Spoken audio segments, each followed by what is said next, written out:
Hello, Internet, and welcome back to Saturday Night's Star Power. We are very excited to be playing our session 2 of our new season. So thank you everyone out there for joining us. We will get started with the show here in a second. I'm going to go ahead and talk about all the other wonderful things we have going on the channel right now, so that you can hop over there for future streams. Our next stream after this one will be tomorrow. That is Sunday at 4 o'clock Eastern Time. We will be playing Wesen. Which is our Thursday's Children game that Savannah runs, as we're doing our break from Slang 101. We are currently fighting, well, not really fighting, we're investigating a fishy situation, and we have quite a tale to share with you if you join us tomorrow. So please come do that. There are mermaids involved. So yeah. Otherwise, our streaming schedule for this week should be pretty much normal. I don't think we have anything out of place planned for this week. I think it's Is it a Masks week, or is it the Savage World stream week? I think it's a Burbies week. Yeah. I think the Burbs week. I think it's a Burbs week. Savage World. So come join our crew for that on Tuesday. We'll be back for Elegant Magics on Thursday, and then Neon Souls on Friday. I'm still alive after the decisions I made last night towards my players, so that's a good sign that there will still be a stream this week. It got wild last night, so definitely check out that if you missed the stream when it goes up on our YouTube, and join us this coming Friday. I think that's pretty much it as far as schedule things. Merch, check out our merch store. You can follow the link below our faces on Twitch. Sid is doing the courtesy of showing off our fantastic new product, our new line of products that are available. The Gubba Bumps. I was just showing off how awesome my boobs look in this shirt. But I'm wearing the shirt. I'm wearing the shirt. Sorry about that. Yeah, I'm wearing the shirt. We have Gubba Bumps, tank tops, t-shirts, and mugs available in the store for purchase if you would like to do that and support our channel. But yeah, that's pretty much it. I'm gonna go and let my players here introduce themselves, talk about anything that they've got going on, and who they're playing here tonight. Starting with Savannah. Hello, I'm Savvy. I'm at Savvy Seaworth on the internets, mostly on Twitter, where you can find my streaming schedule pinned to the top of my page. I stream mostly Thursdays through Sundays, mostly here on this channel, where I'm either playing in games or running them, particularly our Vaesen game on Sunday afternoons, Thursdays, Children. Val said everything I was going to say, so I'm just going to leave it there. Tune in and see what happens tomorrow. It's going to be wild, I'm sure. And then tomorrow night, I will be on twitch.tv/lbhackemup at 8:30 p.m. Eastern Time playing Dungeons & Dragons in a campaign called Playthings of the Gods, where I'll play a centaur druid who is trying her best to protect her dumb friends and find her kidnapped brother. She's very sad right now. I'm the sad boy this time. But today I am playing Piper Vega, the brazen professional singer-songwriter, and also the voice of Vespa.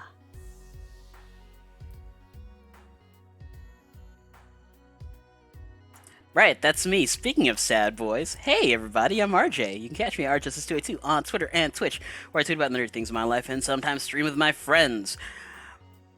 Yeah, I've already gone through my spiel about filling out my week, so you can catch me next time over at the Indoor Adventures channel, where we do a homebrew campaign. We're dealing with the fallout of dying. Yeah, that's gonna be fun. Worms on the moon trying to invade a goddess's body. That's gonna be great to try and figure out as well. After that, it's Wednesday over at Lantern Noir's channel, where I play a halfling paladin who likes to cook for his friends. We're in a plane of what's it called? It's like a demiplane of terror or something like that. It came out in the new Van Richten's guide. Apparently, larders fill up with food all the time, and we don't know if that's good or bad. The Mist ate one of us. So, yeah, that's great. Followed after that is Thursday, Elegant Magic. I play Jarvis Hawk, who just murked a few dudes and is on his way to see what's going on in town. We know what's going on in town, and a little girl is getting kidnapped by a werewolf. Over and over, repeatedly. After that, it's Saturday next week, Mistborn, I Eat People. Finally, Sunday in the AM. Not this week because I'll be flying out in the morning, but next week over at the Hype Goblins channel, where I play a Sorcerer Cleric, and finally at night over at the Lady Dames channel, where I play a Tiefling Monk who likes to yeehaw and punch things. Today I'm playing Feng, who is a troubled fledgling phantom hunter with their anima, the Four Emperors. I also voice Omega. Yes, you do. Hey, I'm Christina Sid. You can find me on the Twitters at Greek Sid, usually talking about all the fun shenanigans, and I'm doing all the internets, a lot of which are here. I'm here on Thursdays. Again, run is a very loose term. Elegant Magics. Facilitate, I think, is the closest we've ever gotten to it. Yeah, fun. Time loop shenanigans. Come check it out. Fridays for Neon Souls, every other Saturday, obviously, here, and then on Sundays for Basin. On Mondays, you can catch me over on twitch.tv/InfiniteRP for some flames of freedom. Revolutionary War plus Eldritch horror conspiracies, all that good stuff. It's fun. Yeah, that's about it. Today I am playing Penny Horlogium. Penny is the tech wizard member of the Isa family, and she also has Omega, but I also will be voicing Vega. Yeah, I have lyrics.com pulled up right now. It's gonna be fun. Hey everybody, I'm Wings, also known as Danae Keener. You can find me tomorrow over on the Indoor Adventure stream. I'm running Rhyme of the Frost Maiden. They just found a whale that can talk. That's going to be fun. You can hear my whale voice. And I am going to be playing as Vivi tonight, who is an avaricious thief for hire. And her anima is Vespa. I will also be voicing the Four Emperors. Question mark? Okay, cool. That's it. It's just Black Turtle. Sorry. And I am running this game, Val, at the Kraken's Crown on Twitter and Twitch. You can find me here Thursdays through Sundays playing and or running in all the games that I mentioned. And I'm ready to get started with our recap if y'all are good to go. I'll take the dabbing as a yes. A little more. Don't get in a habit of doing that. I'm just telling you, it's going to bite you in the ass one day. I'm just saying. Previously, in our first episode of Neon Souls season, Star Power. Jeez, did I say Neon Souls? We heard what wow, you it's been a week. you said. Haunted. You're haunted. Haunted. By the consequences of your actions. Star Power Season 2. We began with a murder. One Vegas tourist named Pat Austin was found dead in their hotel room at the Platinum Star Casino and Resort on the Las Vegas Strip. You all living your lives, four unassuming individuals, all with sharing some sort of supernatural gift. Some of you leading lives of crime, others trying to make their music career, some just working out at the gym with their good old buddies. Why did the music change, go away. Um, and Penny doing Penny things. That's all I really have for her. Leading a secret organization of supernatural monster hunters. You've all had your run-ins in the past, knowing each other briefly, for better or for worse. However, a few of you had been keyed into this murder that had taken place. Piper had lost her recent gig at the Platinum Star Casino due to this unfortunate accident, and Penny had received contact from her cousin Whitney, telling her that there was a suspected phantom in the area causing trouble that she would need to look into, and would probably need a sacred relic of the Isa family, which had unfortunately been stolen by Vivi previously.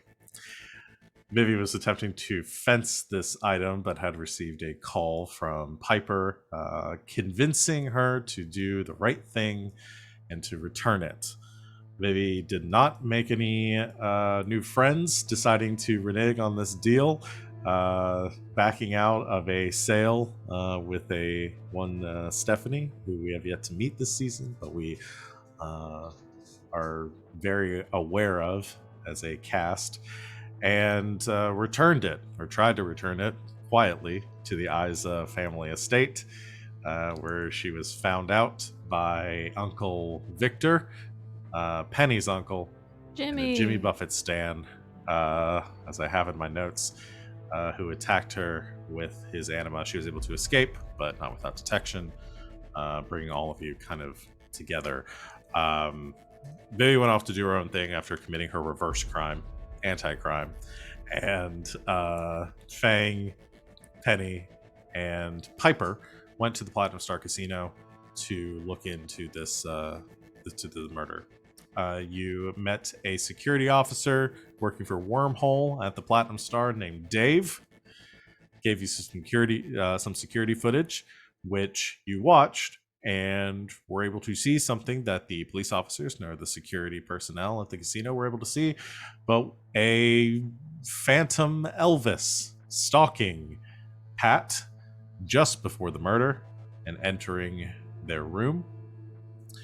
You were also able to, looking at the security footage of the floor below, see that this phantom Elvis was only a piece of this supernatural creature. This strange, alien-looking, ethereal fish gliding through the air underneath, dangling this, or kind of projecting this Elvis image like some sort of anglerfish, as it was put. You investigated the hotel room, found a lot of blood at the scene of the crime, gathering that this was not a peaceful death for one Pat Austin. In fact, they had been largely consumed by this creature. While you were all looking for a way to get into the floor beneath you, to look into the hotel room below the one where the murder took place for hopefully more clues, you contacted Vivi, seeking out her expertise in breaking and entering. However, you told Vivi that a little bit about this creature and what it was personifying itself as.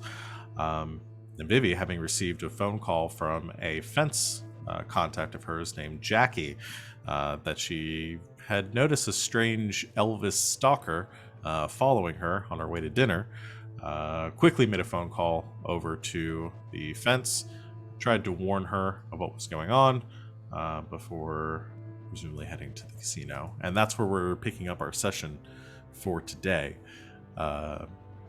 So, 3 of you currently at the crime scene. Vivi at her apartment, getting ready to leave, I assume. I want to sort of guide where our next scene is going to take place. So, what are Vivi's actions here? Where is she where's she going? What is she doing? I think she's gonna go to where she was called to go, which is a hotel, right? Yeah, the Platinum That's her intention, is to head in that direction. Star. Okay. All right. Then we will go in and cut to there because you don't receive any phone calls from Jackie after giving her instructions to stay at the restaurant. Very confused, but listening to her contact, her acquaintance. She told her to you stay hope- away from Elvis.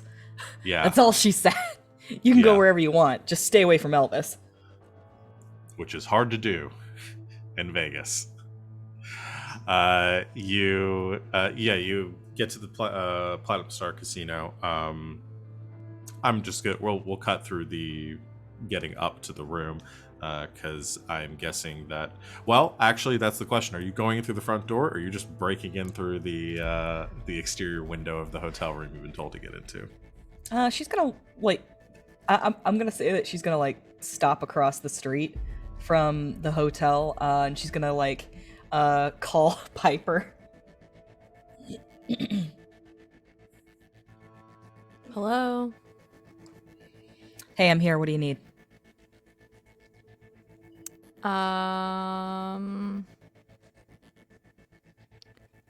So, Penny, what do we need? Needs to get into blah room, the floor below where we're at. I think we're on the eighth floor, so she needs to go to the 7th. Is that right? Yeah, Right. I don't Vivi, think I like, have a room starts- number. So Vivi starts like 819, now 719. I'm calling it. It's 7:19. She's like counting floors and windows. It's not the 7:19, crime you sh- scene. Don't worry about it. Oh, okay. Crime scene. This is crime scene? What am I looking for exactly? We need you to look in the hallway and the room under the hallway and the room where the guy was murdered. She's like climbing up a fire escape Without while she's on the being phone. suspicious. Without being suspicious. Well, I mean, that is kind of my job. It's what I do. Is there anything in particular I should be looking for? A big anglerfish sort of thing? Right. Or Elvis. Which one's the worst one for me to find?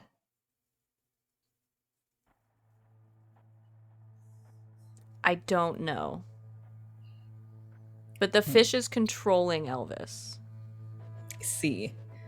So what do you suggest when I do when I finally find Nemo? Oh my god, that's really funny. I guess look for evidence and then steal it. Oh. Well, I can do that. Hold on a sec. Okay. Puts the phone away. She's gonna like she's gonna rollerblade across a roof and then like jump to the other building. okay, yeah. So 7 stories up. It's pretty high. But with your abilities, I'm gonna.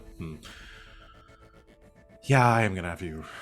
I think roll for this one because you're actually trying to accomplish something here. I think it's less of a matter of you doing this, of being able to do this, and more so being able to do this quietly and not notice because you are climbing up windows and outside of hotel rooms. So we'll go with stealth. Okay. This is going to be a. I need my ladder. Hold on. Show party. I think this is going to be. You're going to need a +3 on this one. Okay. Show my total. Oh, I got a 1. Okay. So what happens is you you begin to scale the building using your scarf as Vespa manifests on you, and it kind of the bees individually clinging to each other on the sides of the building, sort of pulling you up. And I think you kind of stop for a second as you're trying to reorient yourself, and there's a moment where you just come face to face with a 11-year-old kid that is looking out the window of one of the hotel rooms, and just sort of, I think, has a a bowl of cereal and has the spoon halfway to their mouth and just kind of drops the spoon. She waves and smiles and pulls out a handkerchief and pretends to clean the window and then just moves on. You don't hear what they say, but you see them turn around and say something that they're yelling back to a parent. Mom. You continue to scale up towards the 7th floor, and you reach the room that you are trying to get to. As you sort of peek inside, there is somebody in the room currently. You see a middle-aged couple. One of them in the bathroom, kind of getting ready. They both have swimsuits on, towels over their shoulders. The other one's ruffling around, and you kind of hear a yell, very muffled, a yell coming from inside. It's Frank, have you seen the room keys? I can't find the room keys. And somebody, and the one from inside, I think they're in your purse. That's where you put them the last time. And they're just kind of yelling back and forth at each other.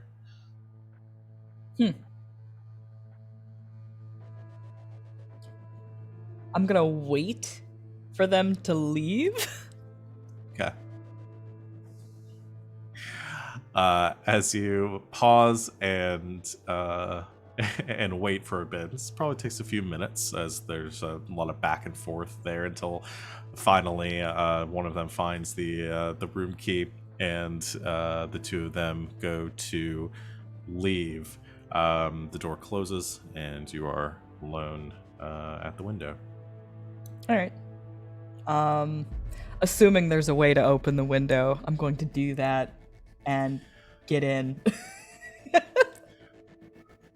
We'll assume that there's a way to open the window. I don't assume there would be a way to open the window on the 7th floor most of the time, but we're just going to go with it for the sake of this. I mean, I think about that, I think about the hotels that I've been in, and, typically there's never a way to open the window. Yeah. But she does that. It serves the narrative. You push inside, and closes, getting the wind rushing behind you, kind of stopping as you close the window behind you. You're in the quiet of the hotel room, only the small air conditioning unit kind of buzzing off in the corner. Just gonna look around for clues. Just in general. This is the room beneath the room that had the Yeah, she's gonna look around. Just kind of nose around, see if there's anything suspicious down here. Okay. I think that would be a notice check. Or investigate? Hold on. Investigate. So we find things out. Notice. No, we're going with investigate. That makes sense here. Okay. Alright, I don't think I have any bonuses to investigate, so I'm just gonna roll flat fate die and see what they give me. I'm supposed to roll 4 of these, right? Yeah, you always roll 4 fate dice. Alright, just double checking. Alright, that's a 2. Okay. I was gonna put this at a 1 or a 2, so that will succeed. Okay.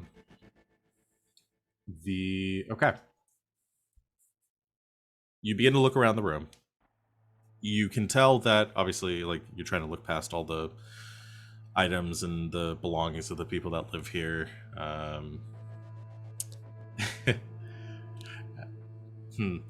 Can I do a compel here?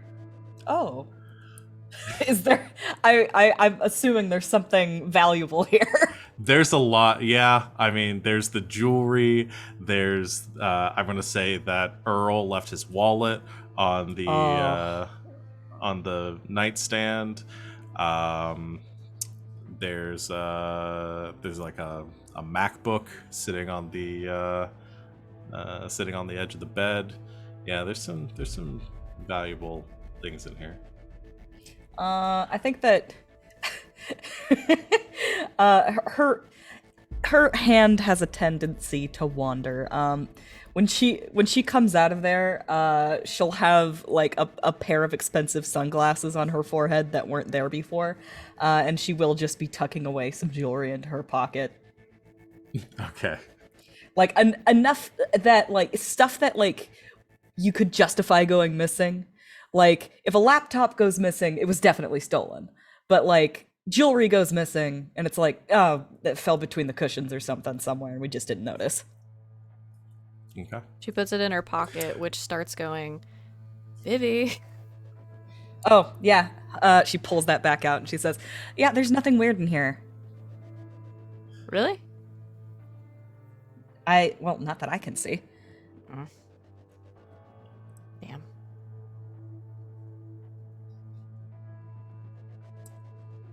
I should probably check the rest of the floor too. Yeah, I guess there's like some weird footage of it going down the hallway. Which direction? So...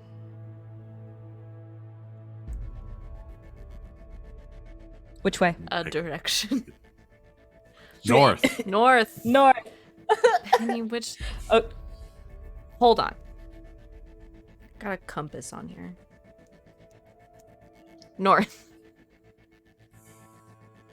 just like nosing through the bathroom, like finds some like lipstick, like looks at the color, decides she doesn't like it, tosses it back in, and she'll go to the door, kind of like pop it open a little bit, check and make sure that there's nobody there, and she'll like just walk out like she belongs there, meander down the hallway.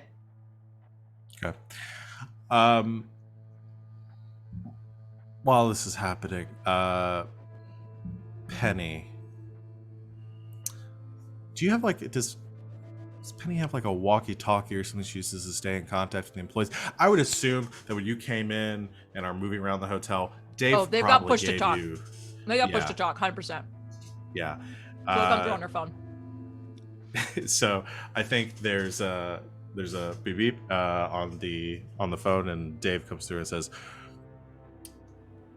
"Hey, Penny, are you still in the building?" Yeah. Well, Okay. what's going on? Just want to give you a heads up. Looks like we've got a potential security issue on. Well, I'm not really sure what to make of it, but we're sending security up to check it out. Just keep an eye out. All right, what floor? Well, floor 5 through 7. We're not really sure. Some kid Dave, said you're he gonna have saw to be more specific than that. Yeah, talk to me. some kid reported seeing a person at the window of his hotel. Mom seemed pretty adamant that he wasn't making it up, and then we got a reading on one of the window sensors for on floor 7. So we're just gonna send some folks up there to check it out. All right. Have them actually start with the outside of the building. Remember we had those base jumpers a couple summers ago? Yeah. Right. Yeah, I'd start there. Ooh, would this be? You're trying to get him off his trail. Just a little bit. Would it be deceive? Yeah, I think deceive sounds like. Still learning the stats. Or rapport. Do I have either of those? Do you have either of those? Because that'll make a difference. Nope. Okay. Double checking that rapport is the one I want to be using right now.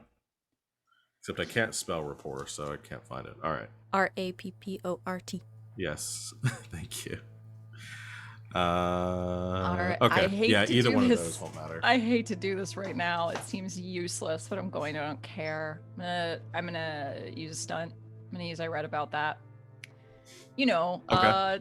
because it's definitely something that she's read about. Because she's a professional poker player, so keeping your voice level and just trying to keep things under the level.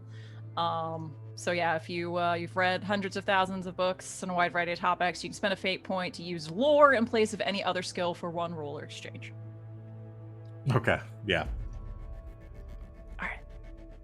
Should everybody refresh their if anyone was down points? Good. Okay. Okay. So I add a +4 buff to this, right? Yes. If I have, because my I'm lore gonna is put this great. I'm gonna put this at a for you. I'm gonna say this is a 1. Okay.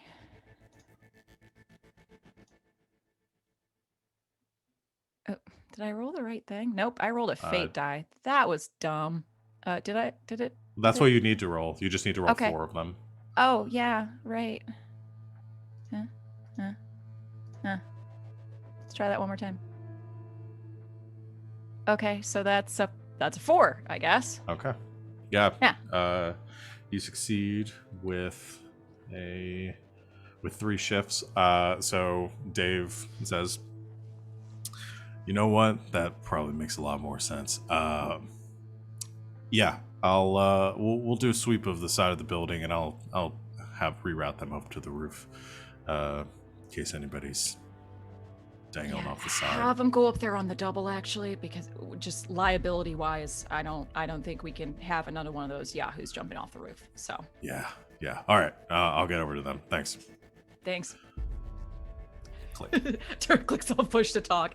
Get her out now. I'll call her. Vivi. Oh, sorry. Yeah, you get a call from Piper. Vivi is now wearing like completely different clothes than she was before. She's got the sunglasses down over her eyes. She's got a Hawaiian shirt and like khakis, socks and sandals, and like the big straw hat. She's gone full incognito. And she's also like she's getting ready to like break into another room, and she like her phone starts playing that Piper song again. She like rolls her eyes. You're like, yeah? Hey, security's looking for you. Ah, that little snitch. We should get walkie-talkies. What, so you can blow my cover whenever you want? No. Rude. Listen, do you want me to find what you're looking for or not? Penny just told me to tell you. You can do whatever you want. I always do. I know, it's why I Vivi, love as you. Okay, you're- bye. So you're working on the lock to this hotel room. You kind of glance to your side, kind of looking around, rolling forward your notice from before, and you do see something kind of odd on the wall, like a dark spot, discoloring. Mm-hmm. As she hangs up her phone, she like just holds it out and like takes a picture of it. Yeah, it looks like as you get like kind of a high resolution, the flash goes off on your camera. It looks like sort of embedded in the wall is a like a greenish purple scale. She's gonna reach into her pocket, pull out a pair of tweezers and like a plastic bag. I feel like this is something that she just carries around. And she's gonna yank it out of the wall, put it in that bag, zip it up. And then she's gonna go take the elevator down. Okay. Like, just thematically, I want like the door to open up and it's like filled with like security goons, and she's just like, I'll take the next one. Yeah, I was thinking the exact same thing. It closes and continues going. You take the next elevator and you head down to the lobby. What else, y'all? She's gonna text pictures of this thing to Piper, but she's getting out of there. Okay, well, it's definitely a fish. Looks over her shoulder. Show this picture. Yeah, that looks about right. Did she take it? I assume so. All right. Yeah, there's like pictures of it in the tweezers as well. Oh, yeah. All right. Wouldn't be a bad thing to have, I guess. But whatever this thing is at least somewhat corporeal, if it left something physical behind. All right. Let's get back to my place. We can hit the books. Or I can hit the books and you all can, I don't know, keep working out. Don't you have internet? Yeah. Why are we using books? Because not all of these books are available on the internet, mostly because if they were on the internet, people would freak the fuck out or call my family crazy. I don't know. Have you seen some of the stuff that's on the internet? A lot of them are really old too, so we just, trying to throw them through a scanner might not be the best idea. Well, I mean, there are apps that let you like take pictures of stuff and scan it to. It just seems like a little bit of an oversight to me because books, like, get old, but whatever. I will put you in charge of archivist duties. How's that?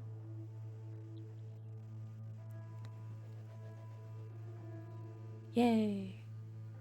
Great. Okay. Since they're not in an archive yet, though, we have to go back to my house and look at the books. Okay. Come on. Feng walks up to the two. Hey, so I didn't know what to get anyone, so I got Mai Tais.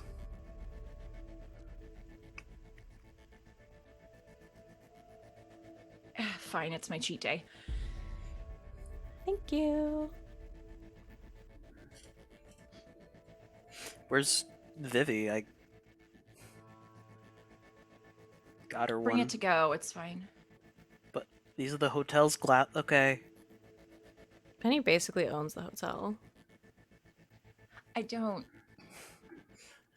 Okay, we have a lot of stock, but still, no, I don't own the place. Proceeds to double fist Mai Tais. This is already a good day for Feng. I mean, jeez. We head back to the Isa estate. Okay. So, three of you head back to Penny's place. Is Vivi going with? Are all Nope. of you going? No, I'm just... She's gonna check on Jackie first. Like, she'll call her. Okay. So while the rest of you leave the hotel, heading down to the elevator, Vivi, you call Jackie. I assume it's getting, well, she was having dinner. Mm-hmm. I'll justify why the kid was eating cereal. Well, kids eat cereal at weird times. It's true. You don't have Cereal. to justify anything. It's a kid. Cereal It's a isn't kid. always food. Yeah. So the sun has or is setting currently, and it's beginning to get dark as you are heading home. You call up Jackie, answers. It still sounds a bit like a little bit crowded, like she is in a busy area right now, and she kind of is like talking very loudly at the phone to make up for that. Says, Mm-hmm. "Yeah, Vivi, what's up?" Hey, yeah, I'm just checking on you. You're just what? I'm checking on you. Check. I'm fine. What? All right, you haven't seen anything weird since we last talked? I don't know why I'm yelling. I mean, there were a couple of guys wearing like rave outfits, but that's about it. Like I assume there's some sort of event going on, so nothing more than that. Okay, you haven't seen Elvis again? Vivi, I'm on the strip. There's an Elvis like every 40 feet. Okay, well, I have it on good authority that Elvis is attached to all of these killings that have been happening lately. I'm sorry. I can't really. Are you saying that there is a serial killer Elvis in Las Vegas? That's essentially what I'm saying. Well, fuck. Yeah. Yeah. I don't know what to say. Like, it's crowded here. There are a ton of people. I'm sure I'm perfectly fine. Okay. Listen, well, I'll give you a call when I'm heading home. How about that? all right. Yeah. Just or text or something. I don't. Just let me know.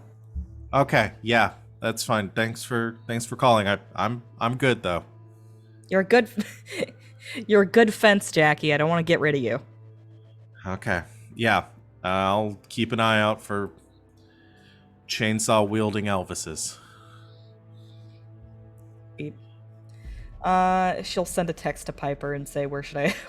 Where do you want your fish cred?" We're going to Penny's. I'll drop it off. Feng stole you a Mai Tai. My favorite flavor. Ice melted. The ice is melted, She- but I'm sure it's still fine. She heads over. She hasn't got the hat anymore, but she's kept the sunglasses and Hawaiian shirt. Okay. So all of you are back at Penny's when when the doorbell rings and Penny goes to answer and Vivi is in full vacation mode. I was promised Mai Tais.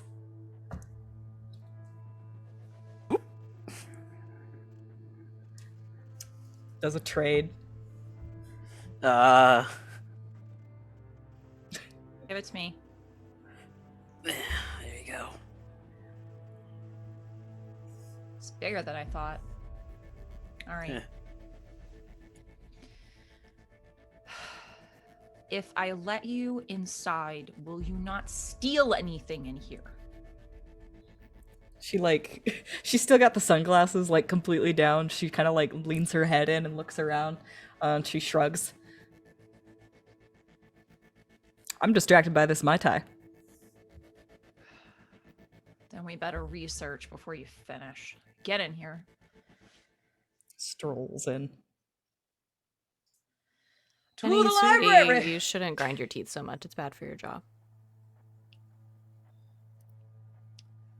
That's what the bite guard is for.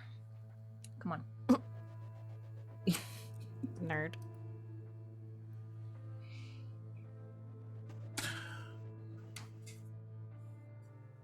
What are you gonna do? Like to research.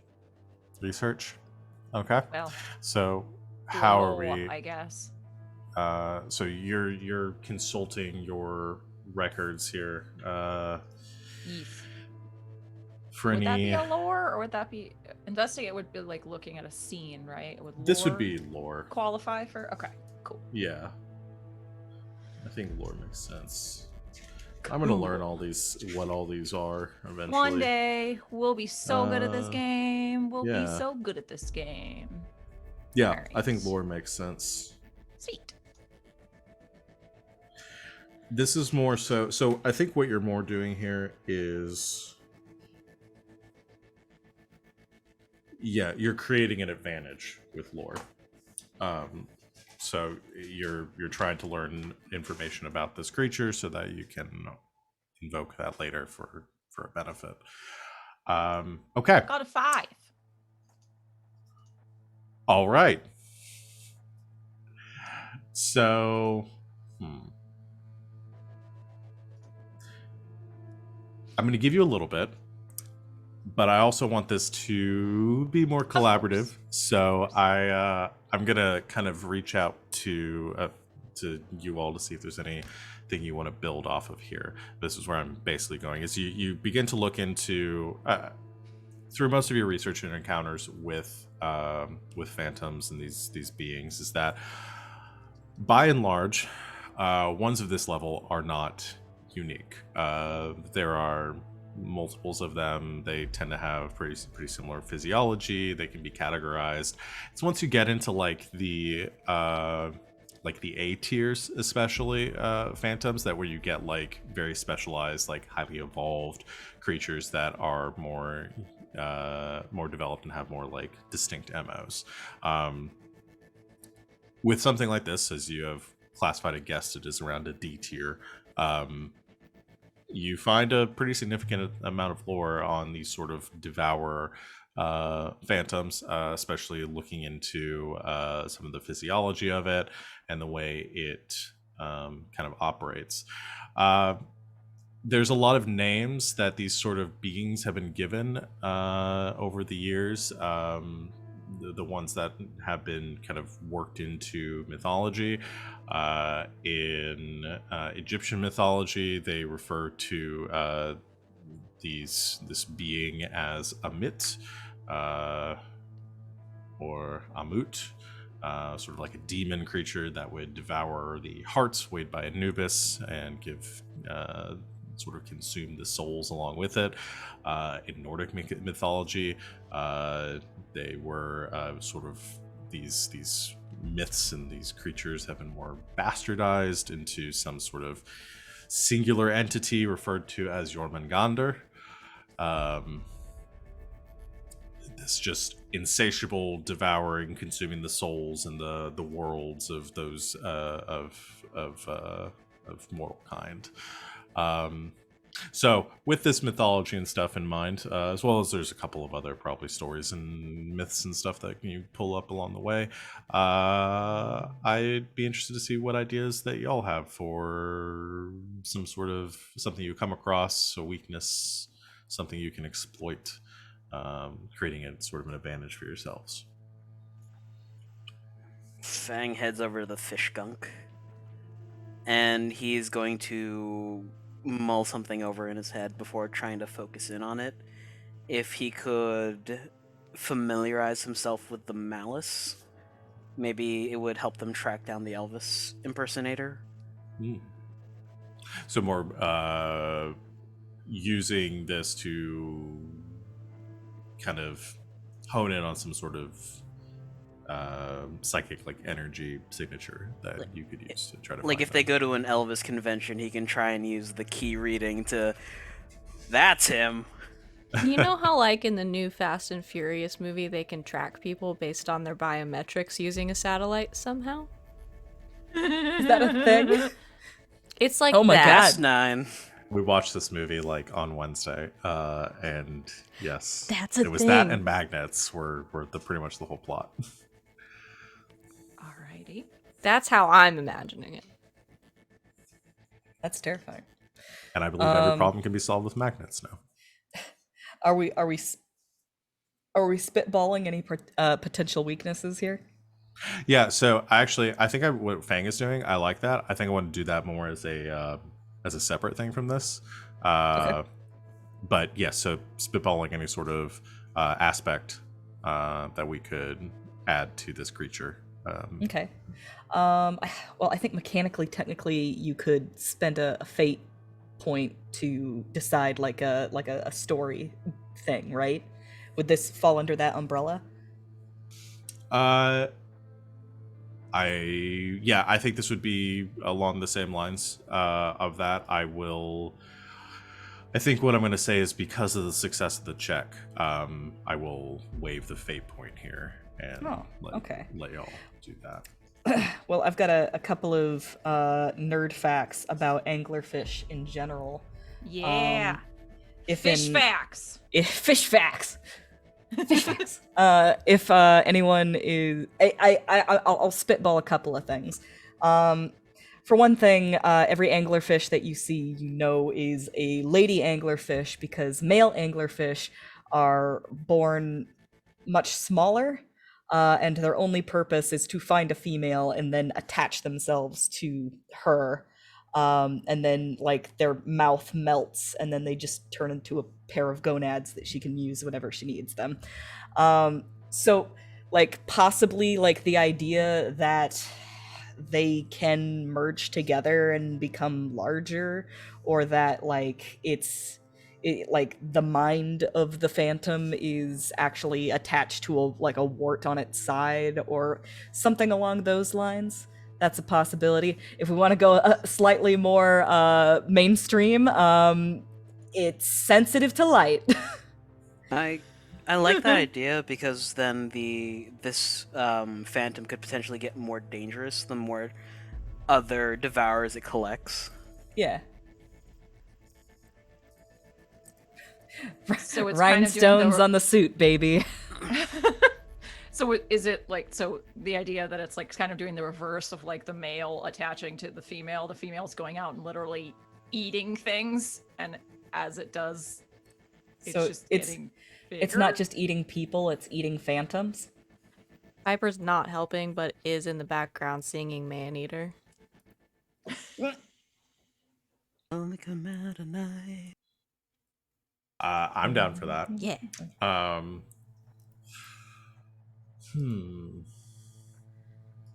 Create that as a aspect.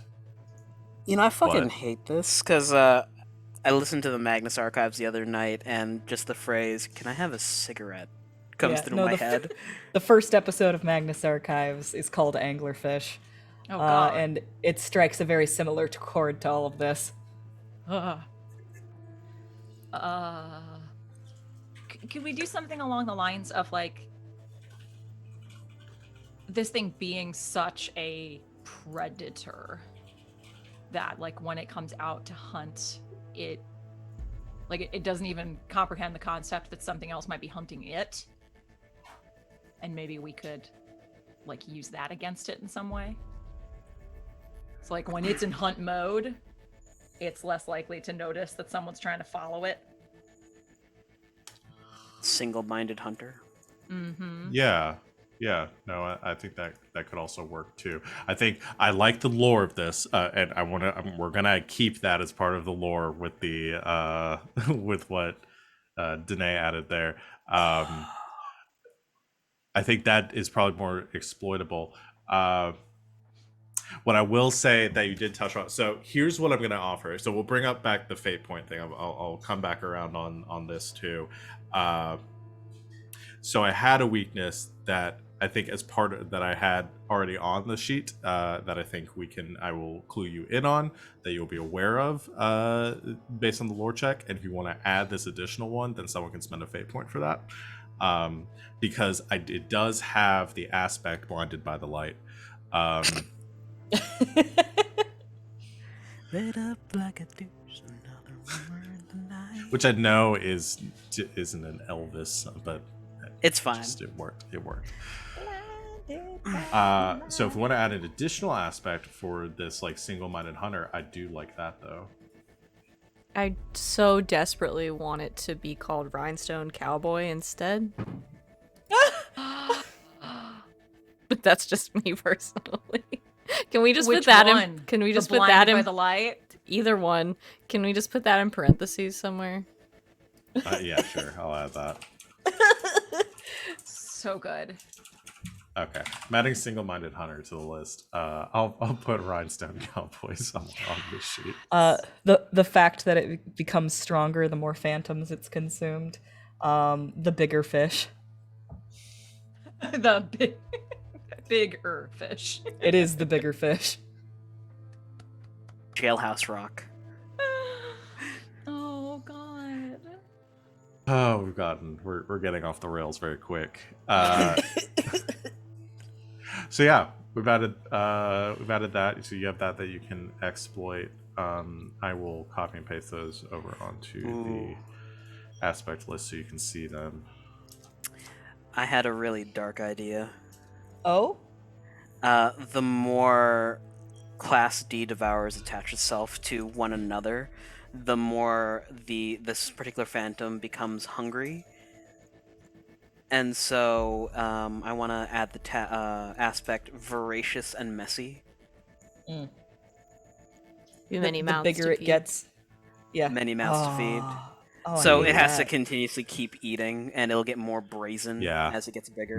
Yeah. My first thing was like growing hunger or something like that as the aspect name. But so yeah, is this? Are we saying the I go more many it like mouths. devours like prey, like people, or is it also going around eating other phantoms? No, just like an anglerfish, more of these things can connect themselves together to basically get bigger and bigger. Yeah, So- so it consumes other phantoms to grow in its own power. It eats people to satiate its hunger. Got So it, perhaps okay. the phantoms themselves aren't being hunted, but they're drawn to each other because they'll become bigger and stronger. And assimilated, basically. And assimilate. The It's adding a lot of apotheosis good upon lore. us. I like this. Maybe the thing is about this particular phantom is that it can't be destroyed. It can only be Divided. disseminated, Separated. dispersed. Yeah. But that does oh, mean Light it that can gives be me good- Does contained. light disperse it? Okay. Divide and conquer would be, I think, a good aspect to add to that. All right. So maybe instead of the many mouths to feed, we go with divide and conquer for explaining kind of summarizing the lore that y'all have created here. I am Okay. digging this quite a bit, by the way, the Fate system. The idea of like collaboratively creating the thing that we're fighting, That we must. The fight. thing that's gonna fuck us up, yeah. kind of just like in the research phase of the thing, we're basically making up things about it. Yes, I don't know if everyone runs Fate this way. I'm sure that somebody out there would say that I'm doing it wrong, but I like this sort of like brainstorming, because I did the same thing in Neon Souls a couple weeks ago, and making you like just giving y'all the rope to hang Choose the yourselves form with of a your little bit. destroyer. Take that energy and tweet at someone else instead. Because Exactly. we won't Yes. read it. Tweet at I'm your very senators pleased or with something. this. I won't read it. Please do. There's a lot you could do. Because there's also that more sounds to a lot more constructive. there's also definitely more to the creature that I like, as far as its skills and stunts and stuff like that that I've already created and set in stone, but creating additional aspects, because I didn't create a bunch of aspects for it. I let it to be kind of filled out during play. So what I will ask is, so I gave you all the Blind by the Light one. We summarized all this to divide and conquer. To somebody who's spending the fate point to add that aspect to the list. I'll do it. I've You have been an act, getting yeah. compelled a lot lately. Yeah, I'm gonna start compelling some other people. I'm, Okay, I'm so easy to compel though. Vivi is very easy to compel in a lot of situations. And as we go Okay. through the books at Piper's insistence, Penny takes out a really nice camera and starts taking really good archival footage of all of these books so we can start getting them in a digital capacity. I'm not putting these Good. in the cloud. I'm not. So This will as be we- my own database. as we reach like the end of this like research this study sesh, like Vivi like gets to the bottom of her mai tai, and like there's like that loud slurping noise of like a straw like just kind of searching the bottom of a glass. That's the one. And she's like, okay, so how do we get rid of it? It hates light. All right, that's something that we can work with. I have an idea.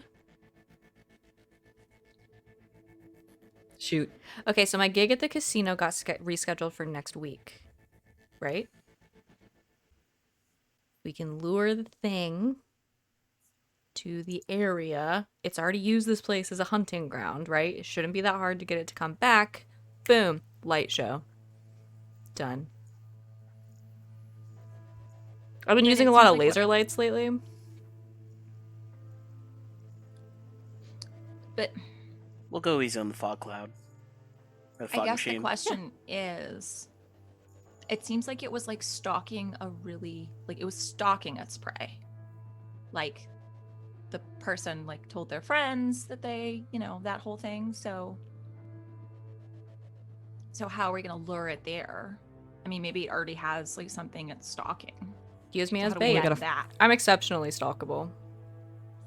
We've got to find out exactly why it was stalking this particular person. Was it just specifically them, or was this a random attack? Well, if we can figure that out, we can set up a piece of bait. Did somebody survive this attack? No. Based on how the room looked and smelled, super no. Not even a little bit. Out of character, I know at least one person died during this attack, but I remember they were talking to somebody else. Did that person survive? Yeah, so they were Pat was in Vegas with some friends. They were not present at the time of the attack. They were still at the bar. Gotcha. Okay. Which you could go speak with them. But yeah, they were at the Dust Bunny nightclub. They left on their own, went back to the hotel room where they were attacked. Do we have any more info on any of the other people that we suspect are probably victims of the same thing? Because there's been other attacks, right? Yeah, I don't think I've given you anything specifically. Is this information that Penny could possibly get a hold of, or do we need Vivi to go start pulling files? I think this is public information to a certain extent. If you want to know, if you want to do a deep dive into these people's histories and stuff, that might be something where you're gonna have to do some hacking or stealing or something like that. I'm gonna have to mute Discord here. Hold on. Sorry. That's okay. You guys Chat. keep going. I just forgot to hit do not disturb on my thing. It's just like ba-doop, ba-doop. But as far as like police or news reports, you might be able to gain some information on that. So that would be a good investigate role if somebody wants to spearhead that. I also know, Feng, you want to do your experiment thing or creating your tracker. So we can do those at the same time. So who wants to do the Google searching? God, it's so nice to just be able to use like Google and stuff that I'm familiar with and not have to like remember what was available. Ask Jeeves. Is anybody very good at investigating? Because I have another idea. I've got I I have a fair +2. believe I've got a +2 as well. I have a +3. Okay. No, I have a +2, sorry. Yeah. I have nothing. Because if we want information from like news sources and stuff, I could have a contact. Because I have contacts as well. Mine. I'll can I make the narrator suggestion of pushing for that, because we haven't gotten enough, I think, Piper doing stuff for this. Yeah, so yeah, I yeah, think let's that do would be it. good to do. So yeah, let's do both of those. Let's do the Fang thing first, and then we'll do the contact. So I have both contacts and rapport. So yeah, that would be good. So we'll do that in a second, and you also might get more information from that, especially if you're going with a contact in law enforcement or gives me something. time to name an NPC. Perfect. So Fang, describe to me what you are doing here.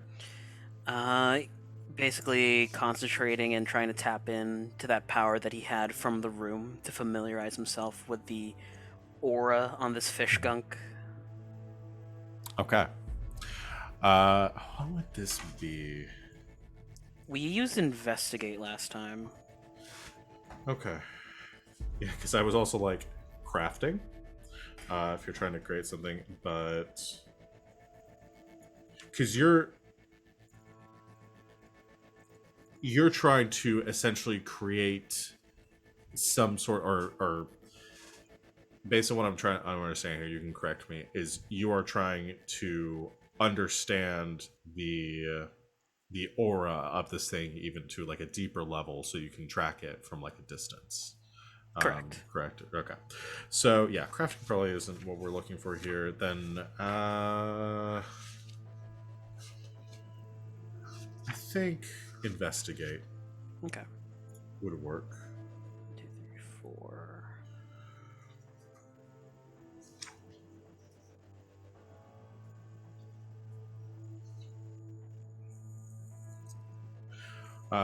If you haven't rolled yet, I think I'm going to set the difficulty on this. Have the piece. I'm going to set it at a 2. Okay. I got a 2, exactly. Perfect. Awesome. Trying to get better because we talked about last time of telling you all what the thing is before you roll.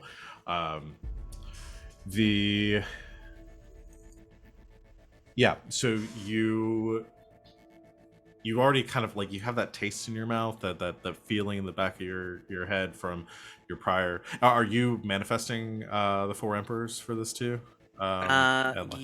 I imagine that it's the same scene from the hotel. His eyes glaze over white, and there is Black Tortoise appears behind him. Okay. And so you take this scale in your hand, and you just feel that like concentrated like malice, that hunger, that power emanating from the scale in a very like focused way. And if I could maybe add something here, is that maybe what you do is as you're kind of focusing on, your eyes glazed over, is Black Tortoise actually like holds out like their arm, and you place the scale against their arm, and it's sort of like assimilated into the armor, and as it sort of absorbs this energy, and Black Tortoise, that spot on their arm kind of begins to glow with like a symbol or a rune or something, that you'll be able to, that Black Tortoise can then invoke to read the auras. It basically forms outward, and instead of the turtle shell shield, it turns into a little bell with a koi fish handle. Yes. Wonderful. Yeah, I love it. So Black Tortoise sort of shifting to compensate and to adapt to this new prey. And I'm imagining this isn't something that Feng has probably done before, so it's probably new to him too. Cool. Penny! What? I did a thing! Okay, what did you break? Nothing. I gave the scale to my anima, and they made a ding ling ling ling ling. Okay. That's good. And every time Black Tortoise rings the bell, Feng flinches because he could feel the malice radiating off of it. Mm-hmm. Mm-hmm. So that's gonna help us find this thing? Would I intrinsically know the purpose of the bell? Yeah, I like that. Because I think all of you kind of like instinctively know like your animus abilities as you've learned them and stuff. Maybe a little bit of experimenting to fully understand them, but yeah, I think that part of this is like, yeah, you kind of maybe that this is something that Feng, you were wanting, and then it happened, so you just kind of understand that like this is Black Tortoise adapting to your needs. I think every time my anima rings the bell, it should resonate with whatever we're looking for. So if we think it's nearby, we're just going to be walking around ringing a bell. Ring my bell. All right, ring my Blondie. bell. Okay, so while that's happening, Piper, who are you contacting? Okay, so I looked up the skill to make sure I knew what I was doing, doing the right thing. So I think I'm using contacts, which Yes. is overcoming any obstacle related to finding someone you need, whether that's old-fashioned man on the street type of work, polling your information network, or searching archives and computer databases. So Piper wants to Google, at least find, like, the names of the victims so that she can then take that information to a reporter friend of hers and be like, listen. Okay. I don't think you get a list of potential victims here, and most of it's like basic, like back page police like stories, like especially at the beginning, like it wasn't really a huge story like it is now, kind of being covered on the news, and you get a list of victims essentially. So you're gonna reach out to your reporter friend. Do you have a name for this reporter friend? Yes, their name is Chick McAvoy. Okay. Chick. Can you spell McAvoy for me? MC capital AVOY. Okay. Any Reporter. relation to James? Yes, So they're cousins. English. Okay, that's good information. So they're English. Okay. Okay. And All right. Just coming up with backstory here. How do they know each other? Are you gonna start doing the impulse thing? And we used to date. Well, now I am. They used to date, but I think Yay! they both have big personalities, and it didn't work out. But I think Chick is still like holding out hope a little bit. So like they Okay. get coffee every now and then. Okay. So you call them. Yes. All right. You call. Picks up after a few rings. Piper. It's good to hear from you. Hey. How's your day going? Good, Chick. How are you? I'm good. Covering a few stories right now. I'm just back at the office, typing some things up. I heard about the show being cancelled. I'm sorry to hear that. It's all right. Yeah, we're actually rescheduling it for next week. Oh, good. So I didn't know if you were, planning on coming or anything. It's fine. Oh, yes, certainly. I'll be there. I plan on covering some events going on the strip next week. So I'll definitely. Great. in Maybe we can do an attendance. interview. That would be wonderful, actually. If you don't mind taking some time out of your busy schedule for that. I don't actually. I always do a favor for you. Of course. And I was thinking maybe you could do one for me. Right. Certainly. Quid pro quo. What do you need? And I realized too, I should have made you roll to get the contact, but I like this too much. We're not going to roll. We're just going to go with it for right now. And we'll do a This is a thing roll I'm very here. good at, so. Yeah, so I think what I'm going to have you do instead is, because I just gave you the contact, is to... Yeah, we'll roll rapport here. That's a thing I'm even better at. Wonderful. This won't be too hard. I'm only going to put this at a 1. That is, well, a 3. Okay. All right. CCC for the shift of 2. Chick kind of... You can almost hear him smile on the other side of the phone. And he says, "Of course, I'd be happy to help. What do you need?" So I've been doing a little bit of looking, reading, Googling, that kind of thing. Have you done any coverage of the murders that have been happening around town? In the casinos? The unfortunate bit with the tourist from the Platinum Star. Yeah. Right. Pat? Something? Mm-hmm. I'm not covering that story, but my partner is. Really? Yes. I don't typically report on the more grisly events. It's not really my style. But if there's anything you need, I have his files over here. Actually, I would love to take a look at those. I'm not sure I can provide you with them, but if you have any questions, I can certainly... I can answer them. Can't just like sneak some pictures or something. I could send you some photos, yes. That would be amazing. Right. I will get those over to you right away. What's your partner's name, by the way? I feel like you have a new one every few Um, months. No, it's the same one I've been working with. Oh, maybe they just changed their hair.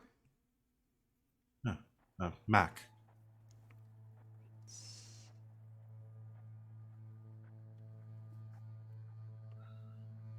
Why are you looking for a date? Please. I'm like really busy right now. You know, rescheduling Well. a show and other projects. Well, I'm sure that you'll land on your feet. If you already have a show lined up for next week, you seem to be doing very well. I'll get these photos of you right away, and I'll text you to arrange the details for the interview. Absolutely. Right. We'll speak later. I'm sure. Bye-bye. Bye.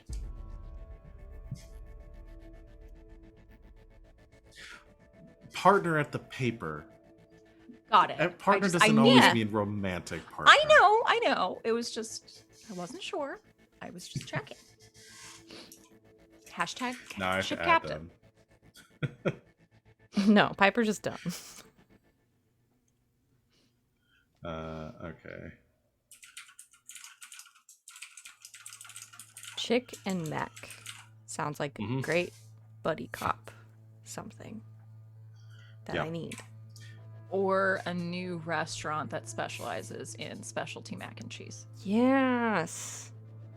Some chicken in there. I think Chicken. that's where Chicken my and mac and mind went cheese. because there's a sandwich place that Savannah and I get food from where they do a sandwich called the Chicken Mac, which is a It's a chicken fried sandwich chicken with mac and cheese on it. sandwich. Oh Shit, my it's so good. god! Hey, Yeah. shout out to Better Bird. They don't sponsor us, but that restaurant's really good.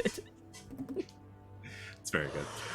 Okay, so you I'm get the warm right now thinking about that. Oh my god! It's like a jalapeno mac and cheese Oh too. my god, So it's so good. Get the fuck out.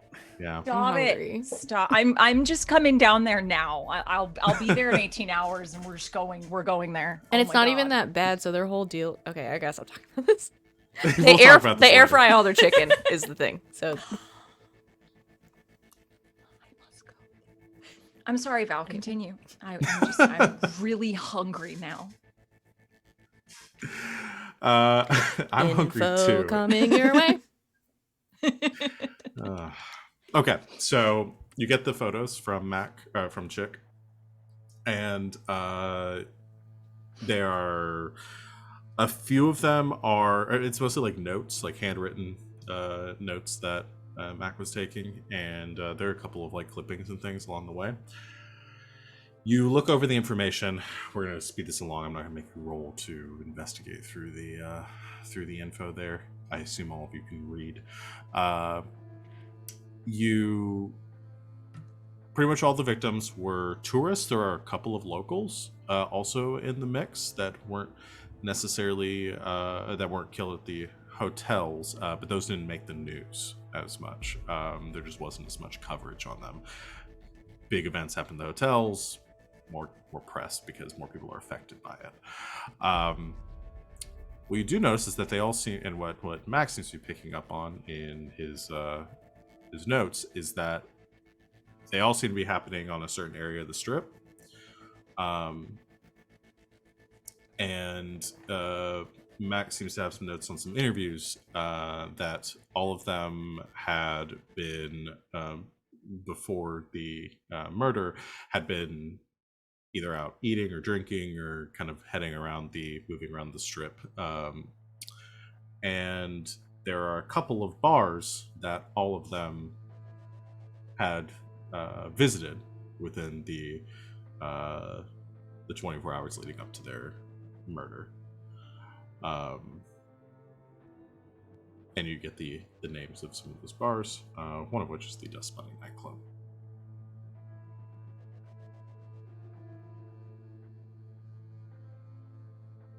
It's targeting people that go to the same bar. What bar? All of these people were in the same little area of the strip, and most of them went to the Dust Bunny. Do we know anything about the Dust Bunny? Being locals? Yeah, it's a fairly established nightclub on the strip, or just off the strip. It's been there for a while. It's one of those places that isn't like the big name, doesn't like get the full tourist traffic, but has gotten pretty touristy lately with people not wanting to do the tourist things. So it's one of those like hole in the wall places that people coming to town are told of by someone and go in because they think it's less mainstream for them to go. So there's a lot of college students and other tourists and travelers coming through that want to do something that's not the typical fare. It's attacking hipsters. Wow. Yeah, pretty much. Elvis is killing hipsters. That is a tagline right there. Elvis is back to murder hipsters. Hipsters. That's a Panic at the Disco song, isn't it? I'm attacking hipsters. Elvis isn't dead. He's just hiding out murdering Yeah. hipsters. That's the full title of the Panic song. After you put this together, though, Vivi, you get a phone call. And you see on the caller ID that it is Jackie. All right. Talk to me. Vivi, where are you? What's going on? I need your help. I was heading home. That the fucking the dancing white suit. Elvis, Where are you? Tell me where you are. I'm at my apartment. I'm heading up the stairs. He was coming up the stairs behind me, but like floating. I don't Turn on the lights. know if I'm on something. Turn on every light you can find. I'm on my way. Okay. Vivi's gonna hang up and she like runs across the room and she's all like, "We got a fish." Where were we going? Friend of mine. She's been getting stalked by this Elvis guy. I was hoping he wasn't involved, but obviously Pertinent It can't be- information. it can't be that easy. All right, let's go now. Let's go. We go. All right. You all go rushing into the night towards, or assume loading up into cars and heading to following Vivi's Could I have a directions gun? towards Jackie's apartment. Oh. I'm sorry. I'm just Can asking. you have a gun? I can Will I probably have a get you a gun? gun. Could I have access to a gun? Why would you need a gun? You have superpowers. I know. mean, like, you're security. You're in charge of a security Yeah. company. that's Web more like a- security. Yeah, it's more web security and like like security footage. I'm positive I can Haunted. get you a gun. Physical That's security yes. guard. You can have a gun. Yes. Thank you. I'm having What are the flashbacks. I was not carry ready for that laws in question. Vegas. I'm having Sorry. flashbacks to the very first time we played Overarms. And Piper was I very watched stressed that out about everyone episode. having a gun. Everyone had a gun Last time, Penny had a gun too. Yeah. Well, in the last and timeline, did not know how to use it. in the last timeline, when I asked if I could have a gun, I did it secretly in a chat. Yes. Sid just yes, you yells did. on stream for the entire internet to hear. Sorry, Can I but have a was gun? thinking, well, we can flag with that. I'm sorry. I should have. I should have. Oh, no. No. Okay. Now, if sorry. you had a Fine. gun, Yeah, that would be different. what if Sid All just right. pulled out a gun? Now that we've sufficiently GB undermined... could have all of those things on the internet and not get flagged. I think we're good. Love you, GB, if you're watching. Now that we've sufficiently undermined the tension, we're going to take our break here. Sorry. Can I have a grenade? No. We'll be back in a few minutes, everyone, And he's once we've taken got a a break and gun. refreshed and gotten some more copyright flags. So we will see you all here in a few seconds. Stay tuned.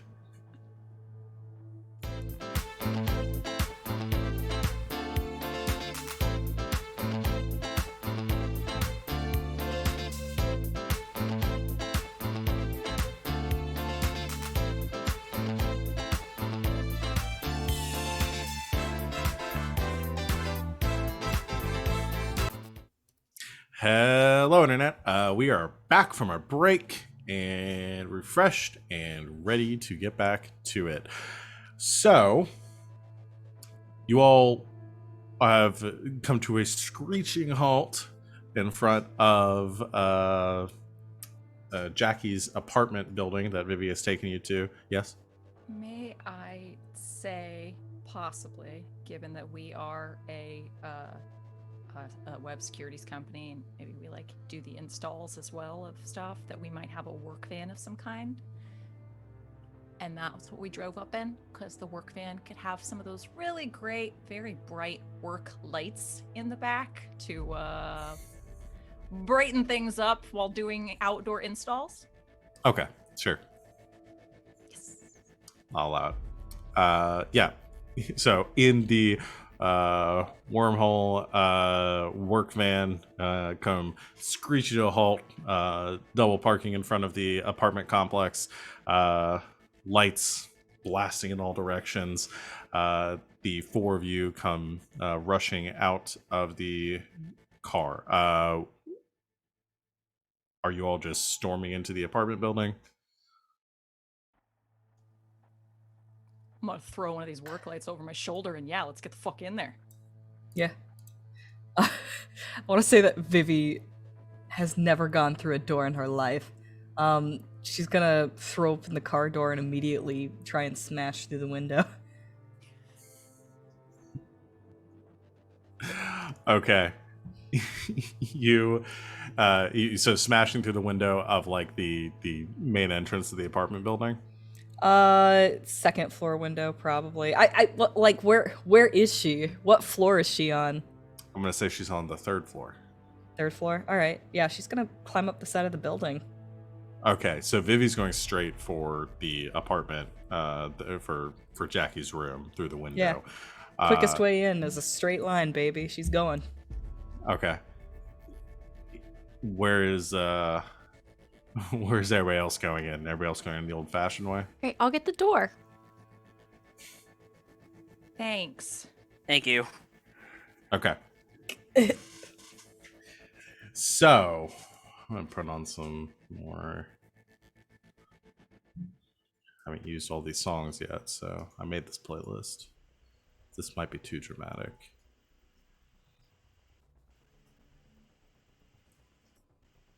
Should work. You rush into the building. We're gonna kind of kick this off with Vivi. You come smashing in through the window into the bedroom of Jackie's apartment. Actually, I'm gonna say it's the window looking off from the living room. So the glass shattering down across the couch and across the floor. The song got a lot louder. The room is currently lit up as you have instructed her to turn on the lamps and everything.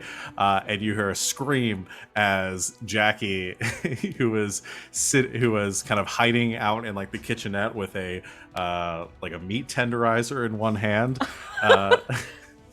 sees you come smashing in through her window, and she panics for kind of like scrambling away before she notices it's you, and goes,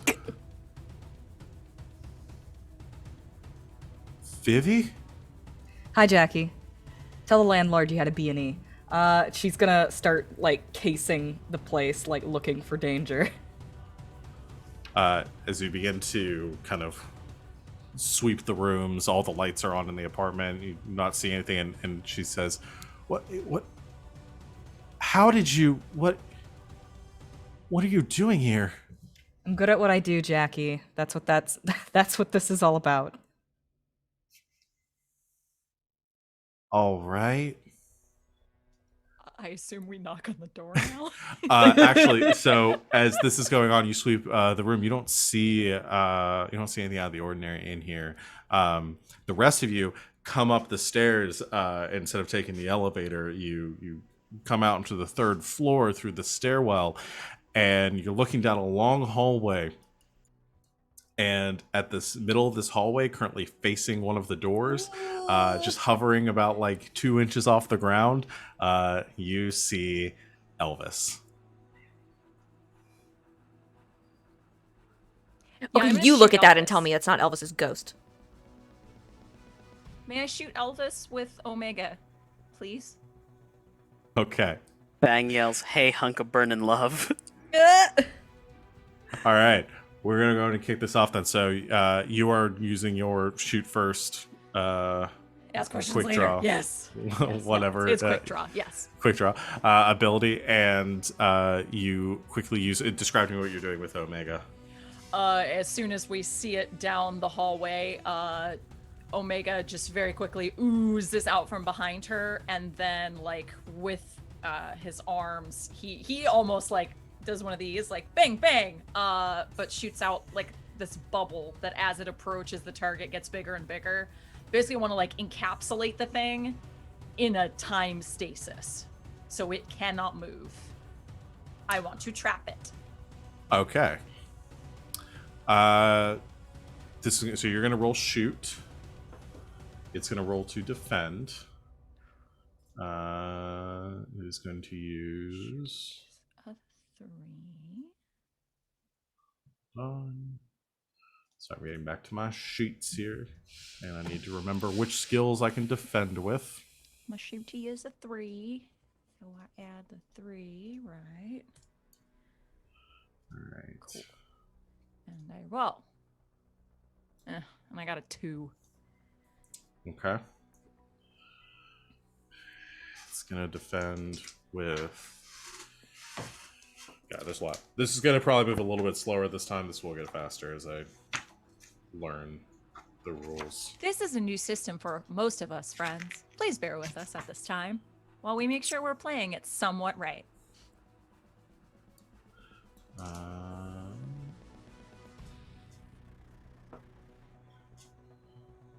that's gonna work here. Thank you for calling the Fate line. The rules are very important to us. Please stay on the line. You can defend using contacts?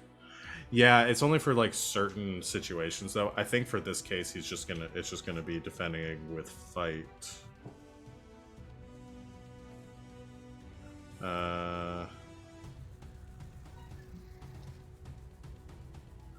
Yeah. So you can defend using fight. It does have you can't use this skill to defend against shoot attacks unless the setting is fantastical enough that you can catch missiles or swat them from the air or use laser swords to deflect blasters.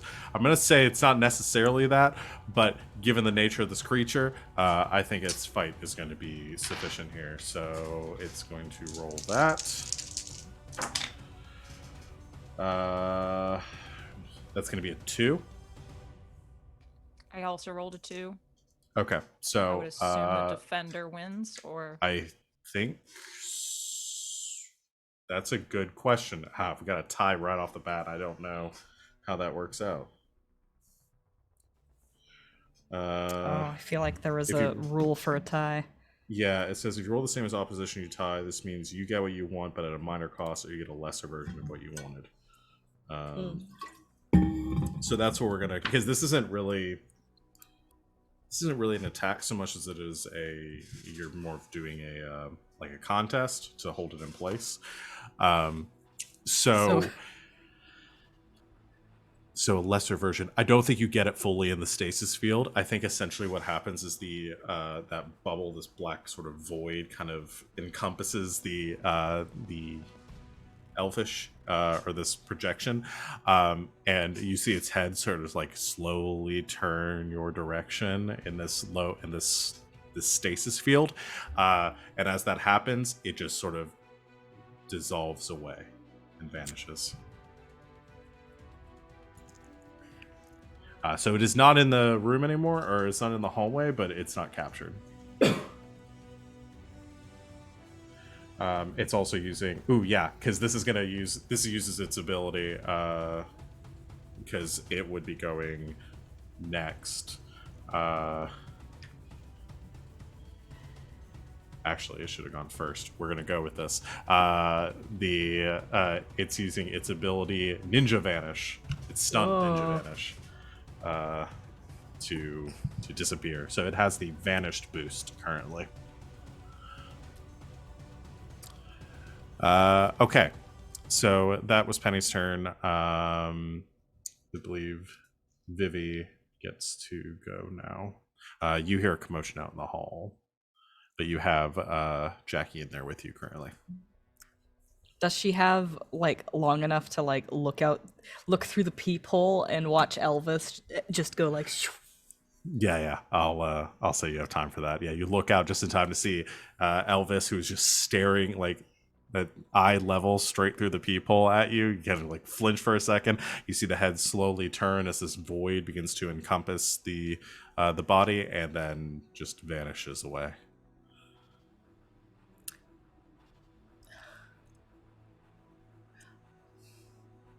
You know what? I think I've got stunts for this. Let me double check. Oh, interesting. Okay. Oh, that's very specific. Okay. I might change that stunt. I don't know. I have a stunt that allows me to use notice instead of empathy to learn the aspects of a target through observation.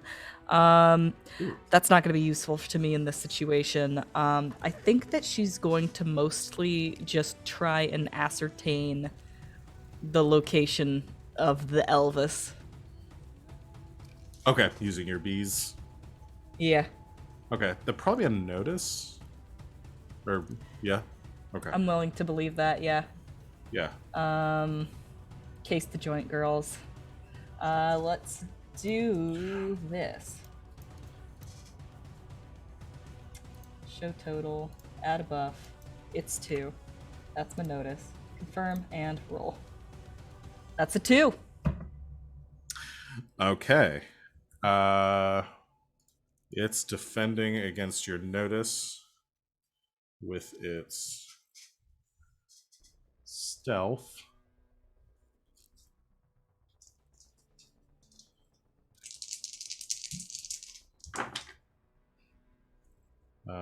It has a boost.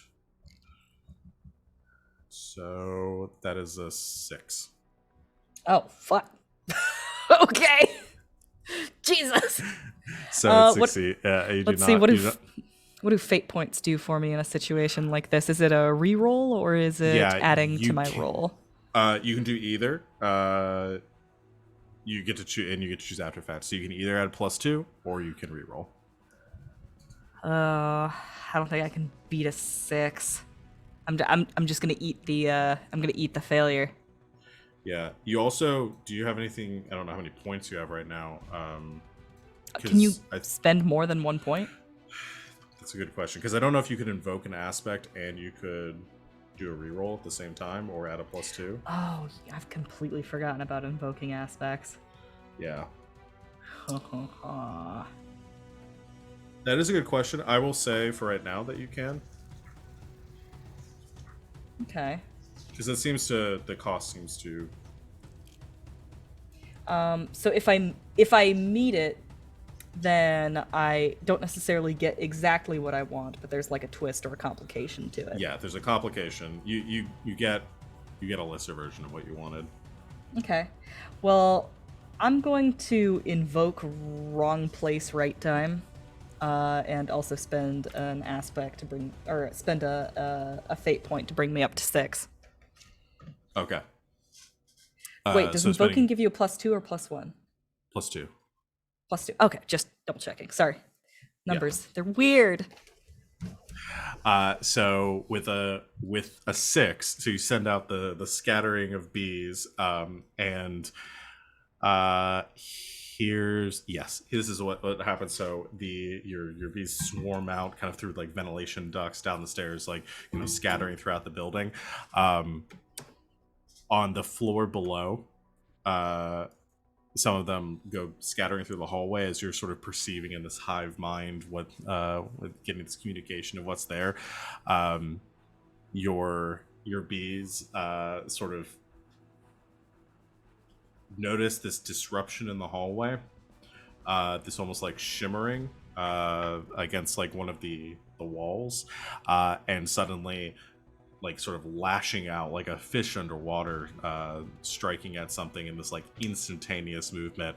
The elfish consumes the small swarm of bees that had gathered there. I think it's down there.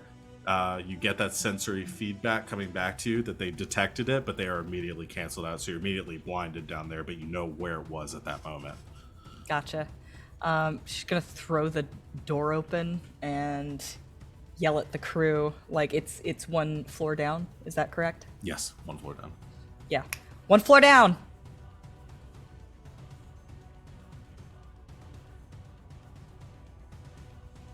So that's Vivi's turn. Let me get my Feng. Fang says already on it as he pivots on his back leg and starts running down the stairs. Okay. Fang comes. I'm not gonna say it's like taking a full turn because that would be boring to just say, "Oh, you spend your turn running down the stairs."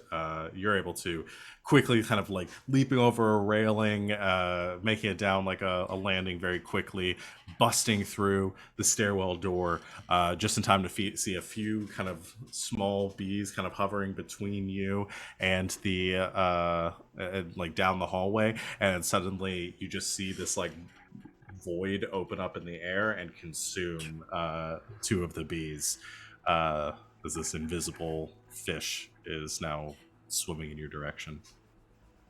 Gonna meet it halfway and punch it. Okay. Go ahead and roll fight, I would assume. Yeah, I got a 4. All right. It's also going to roll fight.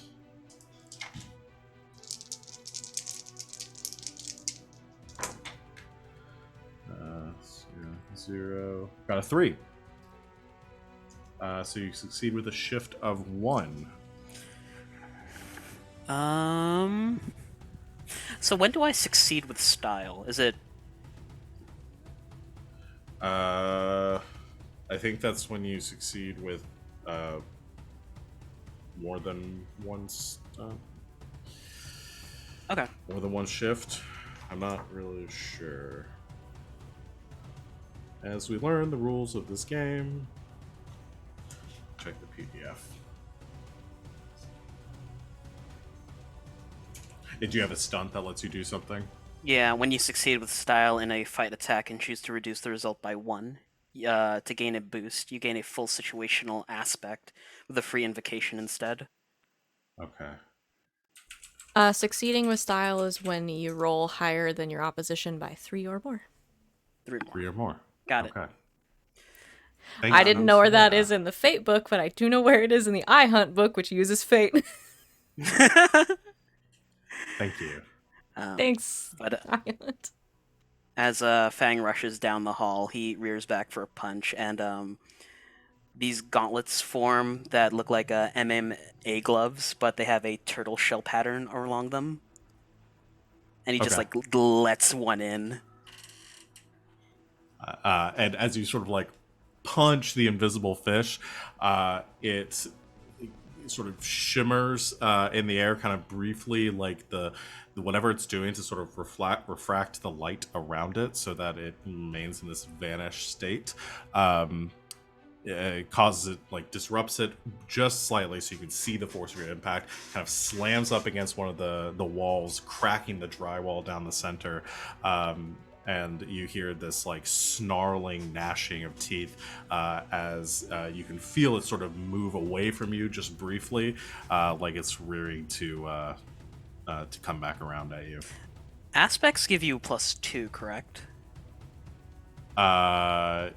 Yes, yeah. If you Okay. want to invoke an aspect, you can get an additional +2.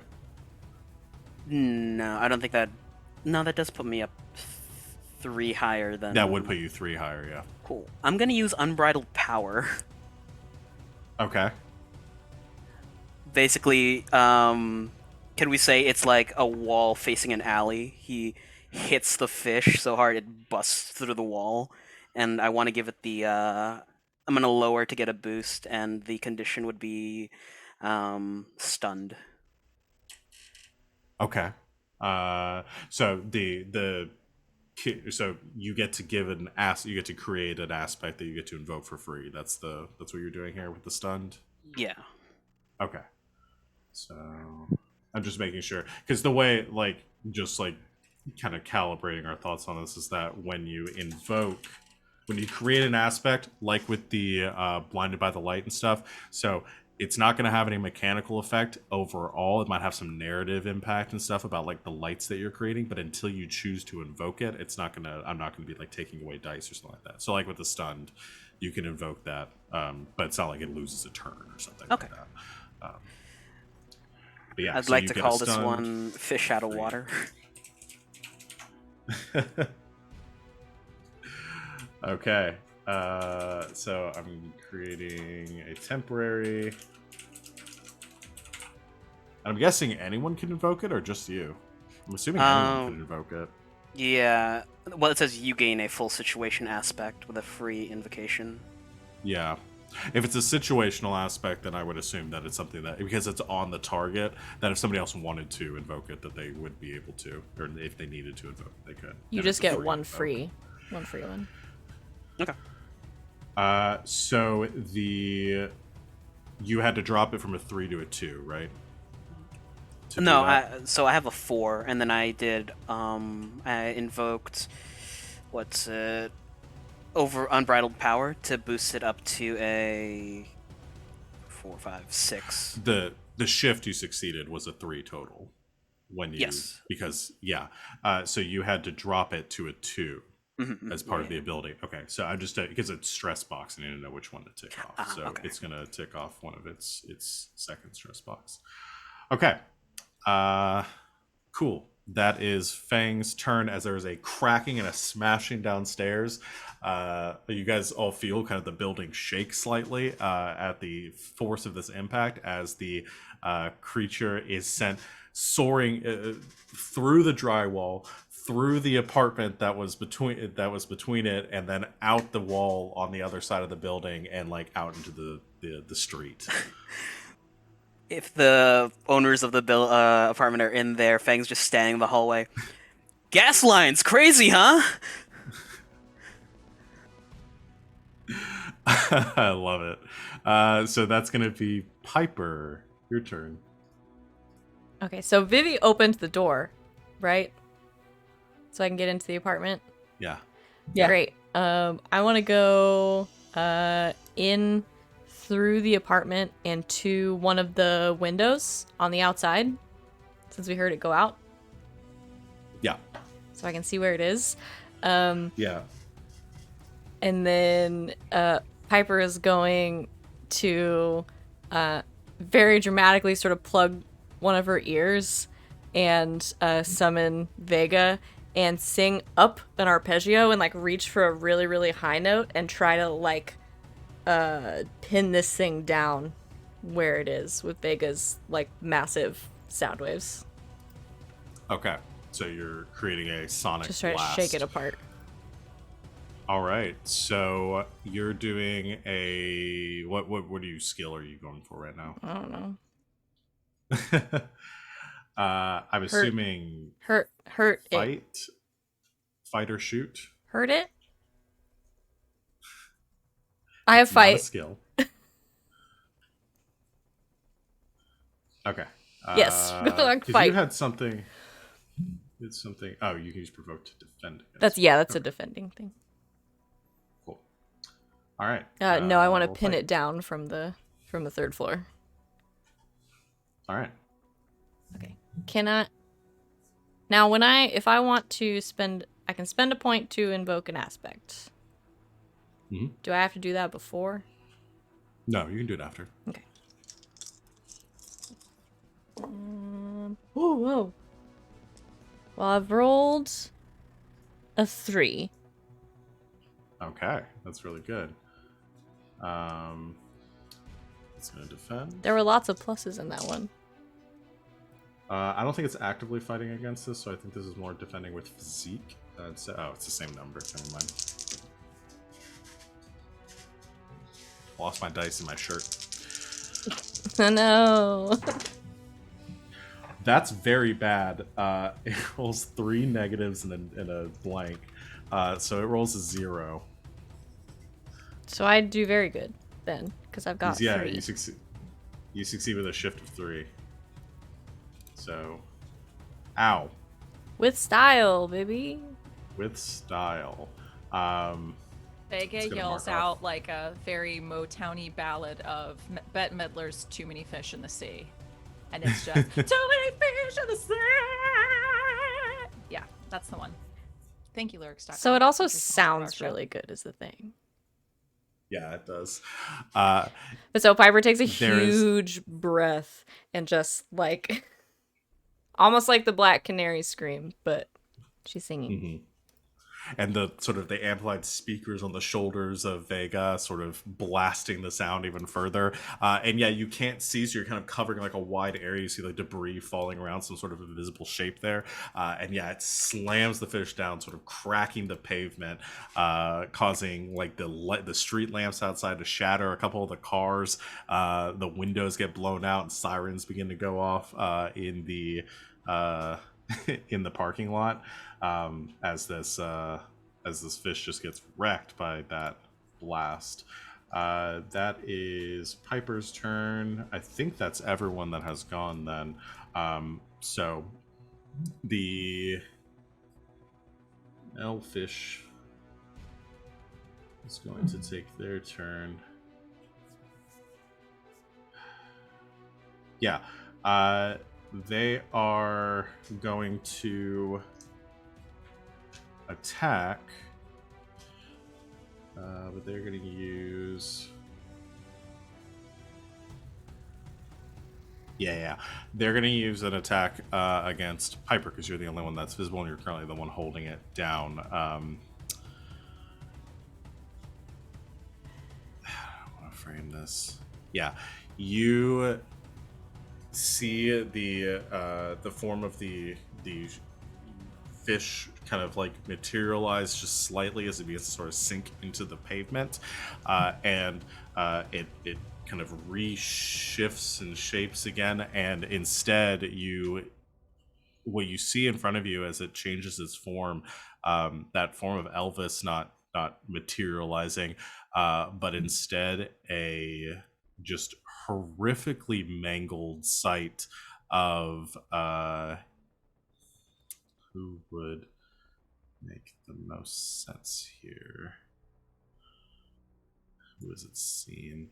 I think it'll go with Feng. You just see like the illusion drops, and instead you see Feng sort of being pinned against the ground, like arms bent at strange angles, bleeding and looking just mangled and on the brink of death. It's going to use its stunt mind games to use deceive instead of provoke to make a mental attack against you. So, Well, dang it. Piper, Means I can't use my stunt. you can defend with will against this, unless you have something. I think will would be the most appropriate. Yeah. You got a situational invoke if you want to add something to that. Yeah, because that's an 8. I'm sorry. It has a +6 deceive, and it rolled a 2. Hold on.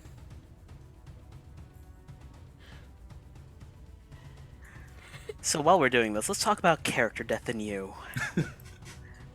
Your character will not die. They have to Checking concede my the scene if stunts. they can't take any more damage. I don't feel... I'm checking my stunts. I can't use my armor stunt. It hasn't believed any of my lies. And I don't think planting vicious rumors about it is going to help me in this situation. Oh my god, that elfish! You Guys, will I'm not gonna believe. fucking believe what I what heard. So what you're allowed to do, if you don't, because your options when you're taking, so I guess did you roll? Yeah, Go ahead and roll with. I what did. did you roll? 1. Okay, so you take 7, shift 7. That's many. So what you can either do is you can try to mitigate the damage using an aspect or something to lower it, and then you can mark off your damage trackers Okay, if you have enough in your mental stress to I have- negate it. I've got 3 of those. Okay. You can only mark. I'm trying to remember. I don't think you can mark more than 1 though. I think you can only mark 1 when you take damage. Yeah, you can only do 1 per attack. Yeah. So if you Okay. can get it down so that you can take it with a 3, or you can take a consequence instead, which is permanent. Your stress boxes go away at the end of the scene, whereas your consequences persist.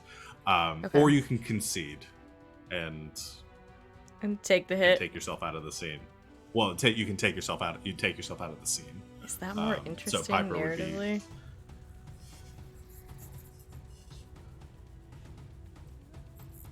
It's up to you. Okay, 'cause I'm, I rolled I'm framing this So as it's 7. Yeah. So my mental stress goes up to... Do I have to... So for mental stress, do I have to mark them in order? Like, do I have to do 1 before I get to... I can do, No. like, the 3. You can mark any of them, but you can only mark 1. Okay. So I can mark the 3 box. And then that leaves you with 4 remaining. And then I can take a consequence. Yes, you can take a consequence on top of stress. So you could take 3 stress, and you could take a 4 consequence. A moderate but the consequence consequence. a But they're moderate permanent. consequence until you have a chance to get rid of them. Yeah. That's more interesting to me. I'm gonna do that. Okay. What is the consequence you're gonna take? I would say like guilt-ridden or shaken or something like that would probably be the most, because I think the idea here is that you believe you just almost killed Feng. Could I suggest something? Yeah, always. It might be a little interesting that it kind of unlocks part of the timeline for Piper, gonna and say the the same timeline where thing. Feng died. That's fine. I mean, I think either way, guilt-ridden or past guilt or something like that. Friendly fire. Friendly fire. I'm putting that on my sheet. Okay, I've done it. I've done the rules. Right, which Okay. time the Fang almost died again? No, sorry. No, this is the timeline where he actually died.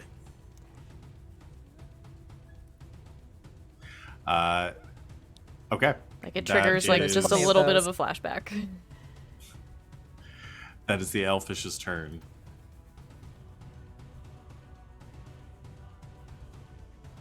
I don't know if Penny goes first again, or if it's just for the first round that she gets to. I'm pretty sure it's only for that first one, then you fall into your normal order. I'll read it again. Let me see. Yeah. So I think Vivi would You get, can and it makes use more shoot sense. instead I of notice to determine turn order in any physical think. I concept. guess. Okay. No, out- I guess Penny. It sounds like that's where she's at. Yeah. So Petty, you good to go? Cool. She's gonna run into the apartment with the big work light over her shoulder, look around, see Jackie, be like, hi, and just immediately set it up and plug it into the nearest outlet and just like blind this poor woman with the work light. You're gonna want to stay in there, okay? Okay. How is this helping? Just trust me, all right? Vivi? Do you know her? She knows what she's talking about. Okay. She's like getting ready to jump out the window. As I stand there screaming high notes out her window. Okay. I think that's creating an advantage. Sounds like. Sounds don't like know it to what- me. I don't know what that would be. It's placing the work light on the board, basically. Like it's a Yeah. thing that can be like influenced and moved. And I know that right now it's pointed at Jackie to protect her, but Yeah, I was doing what would be. Because I don't think this is something you'd roll. I think this is more like, you're creating this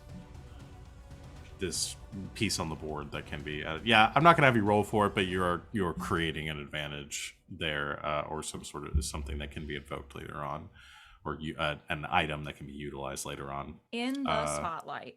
That's what we'll call it. Okay. All right. That is Penny. Vivi, what do you do? well, I kind of want to jump out this window and like Finish it. jackknife into the jackknife dive into a fish. I'm trying to decide what is going to be best to roll for that. I've got a pretty good fight. Yeah, I think fight would make sense there. I think that I just like take a flying leap out the window, and then like in a slow arc across the sky, and then just like start coming down with my rollerblades, and I'm just gonna like, ugh. All right. So you see the form of Feng's mangled body on the ground. That Piper has just blasted into the concrete. I think since the illusion was more targeted at Piper, I will say, rather than like negating your thing because it didn't attack you, Vivi is probably conscientious enough to realize that this is not Feng. Maybe you see him looking out through the hole in the building below, but you come diving down to slam into this creature with your bees kind of swarming behind you. Go ahead and roll to fight. Okay. Roll physique. I have got 3 for that. So let's go. That's a 2. I'm not a good roller, as it turns out. Doesn't Should I sound like invoke it. anything? Okay, because it got a 4.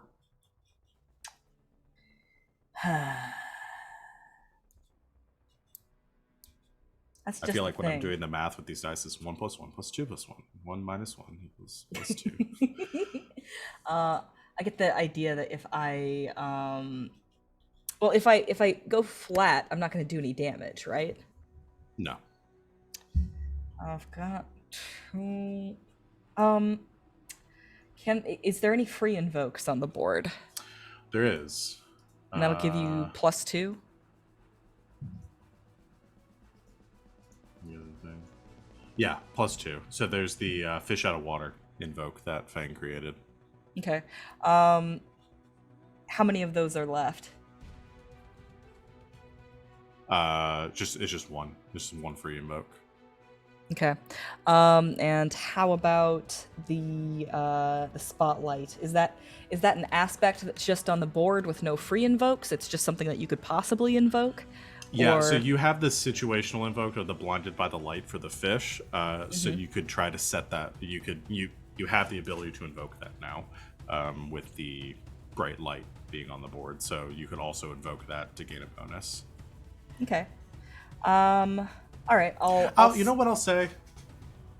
Because Penny took her entire turn to do that, I will count that as a free invoke based on the Yay. circumstances.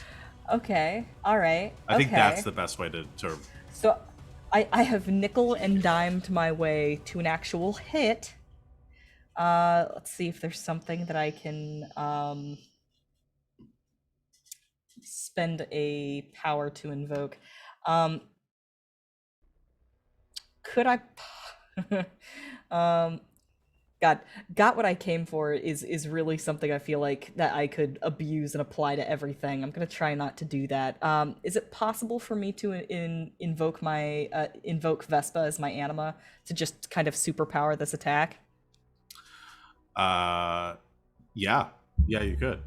Okay, I'm gonna do that then. So it's +2 for the blinded by the light, or not blinded by the light. It's Fish out of water. it's fish out of water.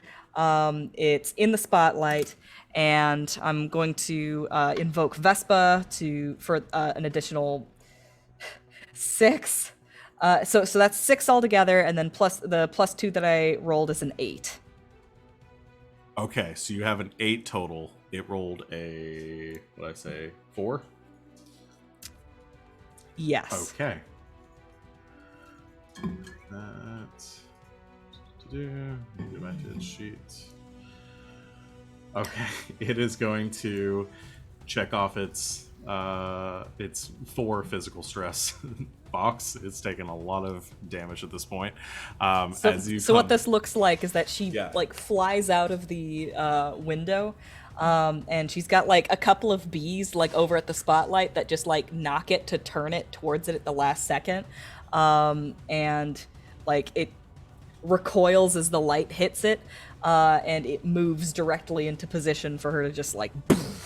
Yeah, so I want to say as the light hits it, the illusion fades, and you see kind of like it's half of like a energy based illusion and half like actual like morphing and shapeshifting, and you see kind of from Feng's body just kind of exploding outward of this mass of the fishy flesh is the fish itself, the devourer that is lying on the ground there, kind of writhing and trying to push itself out of the crater that it has been pushed into, and then as it is continuing to try to move out of the light, you slam down from the top. We get that additional cracking as the hole pushes in even further. And what I'm gonna say is it actually pushes it down, and the pavement fully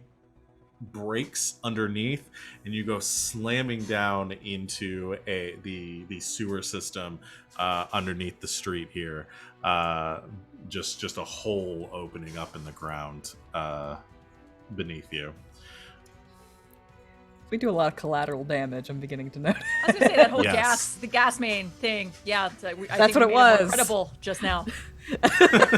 Something like methane. Oh, somebody's man. losing It's their a job thing. over there. So as that hits and Vivi disappears out of sight, driving this fish down into the sewers, just the spotlight illuminating the hole in the ground, while Piper, you stand over kind of like shell-shocked, seeing all of this happen.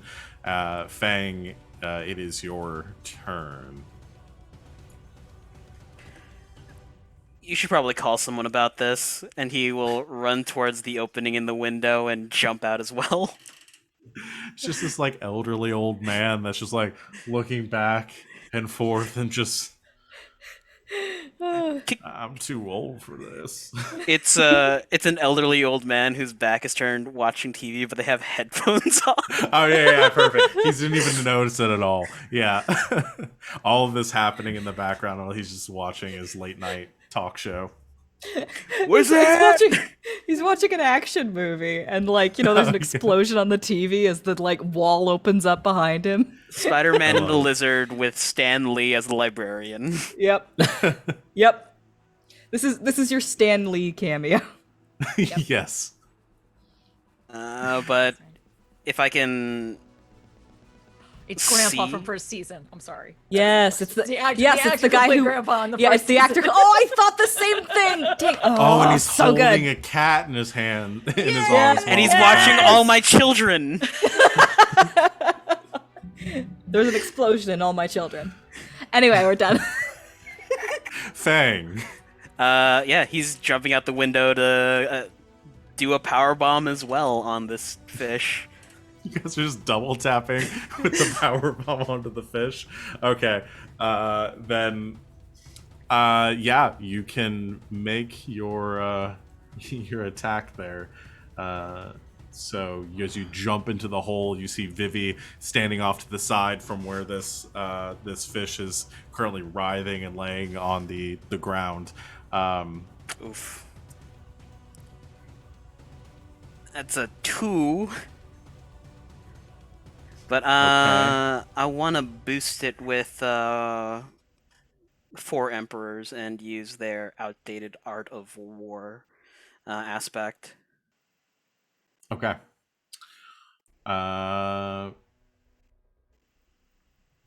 So that'll put it at. Oh, I need to roll for mine. 4, I believe. 4. That's a 3. So you succeed with the shift of 1. Mm-hmm. That was its last physical stress box that it's checking, so it is still up, but it is not good right now. It's as Fang runs out, he taps his elbow twice, jumps out, and just people elbows it from the top rope. Just another crack as the fish bones underneath are breaking.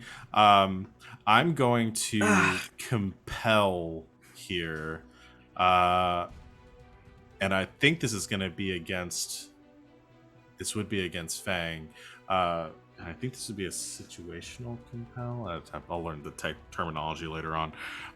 Because we created the aspect divide and conquer, I think as you hit it, the that damage, it splits into 2, and you see the 2 L-fishes now beginning to float back up off the ground, about half the size that they were before, but still the size of like a Rottweiler. Oh, fuck. Okay. Piper. I'm assuming I saw Fang. And Actual Fang, you get the Fang. fate point for the compel too. Yeah, you just saw actual Fang jump out of the building into the hole. Okay. I guess we're all just jumping out windows. 3 things this group is not good at: saying goodbye on phone calls, being not horny on main, and not using doors. We would never. Piper, realizing she hasn't killed Fang and very confused about what just happened, is going to, with Vega's help, launch herself at the window towards the hole, not into it. Okay. I'm gonna land You on street level. Okay, so Vega sort of absorbing the impact as you hit the Yeah. ground, setting you down right at the edge of this this pit that has opened up in the street. And she is going to... Man. Okay. Looks down into the hole, realizes there's 2 of them now, is fully aware that some of this thing or things getting away is a possibility, wants to set up a backup plan, and I think just starts yelling at one of them, like, what would she even say? I don't even know what she would even say. But I think starts yelling down in the hole and just saying stuff like, "Oh, thought you had me, motherfucker? Well, I'm still here, so come get me, I guess." I'm trying to provoke it. Okay. Go ahead and roll to provoke. Okay.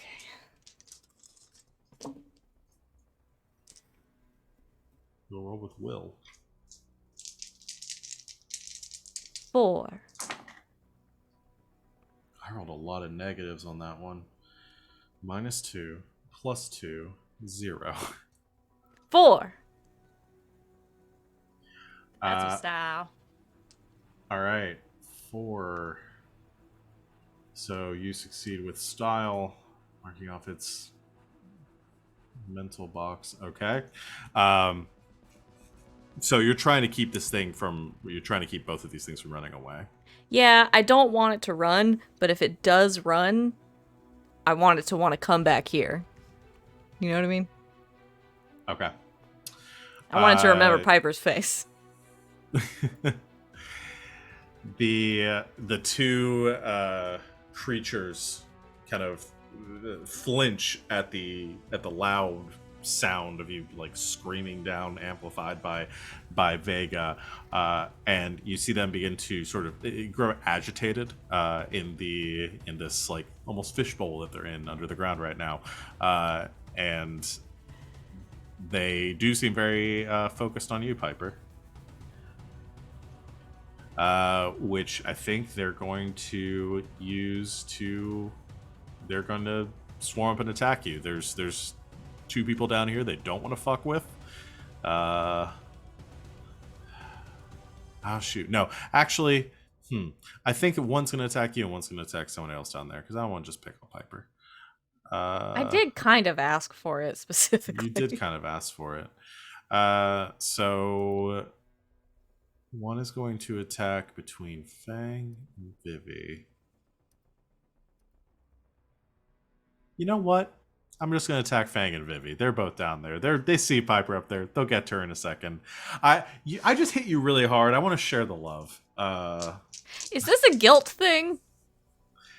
No, I don't like attacking the same person twice in a row. All right. That's just me. That's my style. But you agitate them, and they're not going to leave, which is what they were going to do. They're going to attack the 2 that are down there. So, oh, good. That's what I wanted. Fight against the 2 of them. They can take it. Y'all can defend. All right. So I'm seeing a lot of ticked skills that you can defend with here, and I'm sure that a lot of these are situational. Yeah. For instance, like contacts and deceive and stealth. Would it be okay for me to? I'm pretty sure I picked one of these things. I guess you typically can't defend with fight, but could I defend with stealth? Stealth says something. I was reading it just a bit ago. You can defend. You can use this to foil notice attempts to pinpoint you or seek you out, as well as try to throw somebody off the scent of an investigation attempt from someone trying to track you. I don't know if you can use stealth to avoid an attack if they are trying to hit you, unless you have some sort of justification for how you want to do that. If you would like invoke something that. All right. What about athletics? Athletics, I think you can. I think physique. Yeah, athletics, physique, and fight are the 3 that you're mostly going to get against physical attack. Yeah, athletics is this catch-all skill to roll for defense in physical conflict. Well, there you go. Yeah. I think that's the one I'm gonna roll. Yeah. Hey, Val. Yes. I got a 0. Okay. I got a 1. All right. It got a 2. And yeah, so I think you take a shift 2 hit, Fang. Vivi, you take a shift 1 hit. That's fine. I'll take it.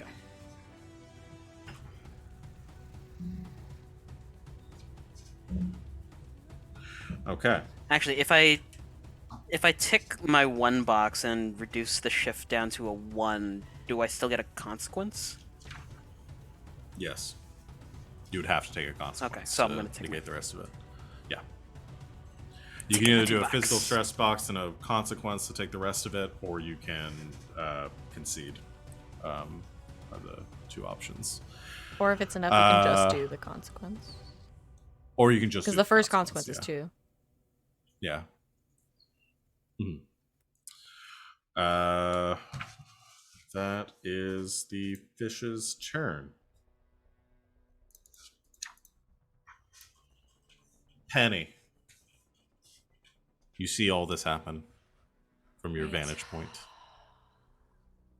Okay, I can either just fucking shoot this thing, or I could have some fun. What could I do if, say, she uses crafts to try to, like, up the wattage of this light? That would be, I think, that'd be creating an advantage. So you could create a invoke for your companions. Okay. But, like, even brighter than it is right now. Like a fucking spotlight. Okay. Yeah. Like I said, I think that would create a free invoke for your a free situational invoke for your companions down in the hole. If you succeed. Cool. Let's try that. Okay. Go ahead and roll crafts. This is not a conflict. This is a overcome roll. So I'm gonna put the difficulty based on the circumstances at a 2. I got a 2. Good job. So describe to me what she's doing here, or what the result Okay. is. I'm assuming that since we like busted through the window, there's glass, everything. Maybe one of like the floor lamps got knocked over too, and so like there's extra wiring. There's just like little bits and bobs for her to work with. So she just like dives into her bag, you know, gets out her what do you call it? Her Matt has one of these. Just a utility tool. And it's just like, sorry, I'll pay you back. It's broken anyway. And just dissects this lamp really quick, gets everything that she needs, and then just goes around, like pulls off the cover at the back of the thing and just starts fucking with it. It's on. She doesn't care. She's being as careful as she can. And then, yeah, gets it to just go whoop. And she uses LEDs because she is a responsible person. So she's not really worried about, you know, overwadding the thing either. Okay. Yeah. So you attach the last few wires, and suddenly there's like a slight shock, not enough to hurt you, like a spark to the machine as it glows bright, and suddenly all of you down the hole, that dim light from before is suddenly just like this blinding spotlight, like the sun has risen suddenly in the middle of the night, and you see the 2 fish, just the phantoms, just kind of like create this shrieking noise as they begin to retreat to any darkness away from you, trying to get out of this light source. You're welcome. I think that's Vivi's turn. I would also like to create an aspect. I'm gonna have Vivi like start rollerblading in a circle around them, like basically speeding up, aided by Vespa, and attempt to kind of box them in to where they're stuck in the light. And I already have a name for this aspect. Well, I'm gonna roll for it first, just to make sure that it Yeah. it actually goes. This sounds like athletics almost. It sounds like athletics to me as well. Yeah. All right, let's do it. Roll. That's a 2. Okay. Did you want to box in both? I was gonna make it a 3. Do you want to invoke anything to try to push this over the edge? Sure. I'll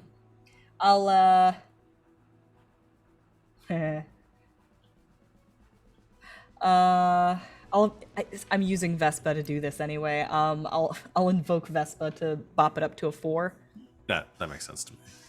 So yeah, I'm imagining like you begin to like just speed in a circle like the Flash in a circle around them, and there's this wall of bees trailing behind you, creating this this kind of slightly concave surface that is of this vibrating, buzzing mass of writhing bees.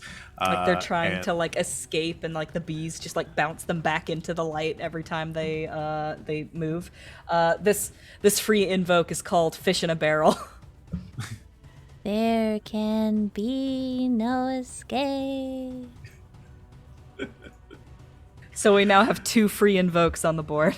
There are 2 free invokes. It's Fang's turn. You want to create a 3rd free invoke, and we just go all the way, or do you want to actually? I'm gonna be a greedy asshole and take both of those.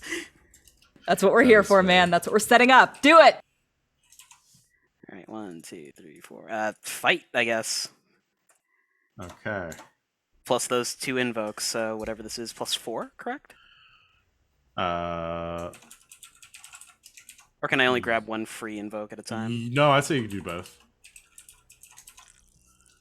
So yeah, go. Well, you can roll, and then you can add your stuff to it. So go and roll whatever you get. 10 with the invokes.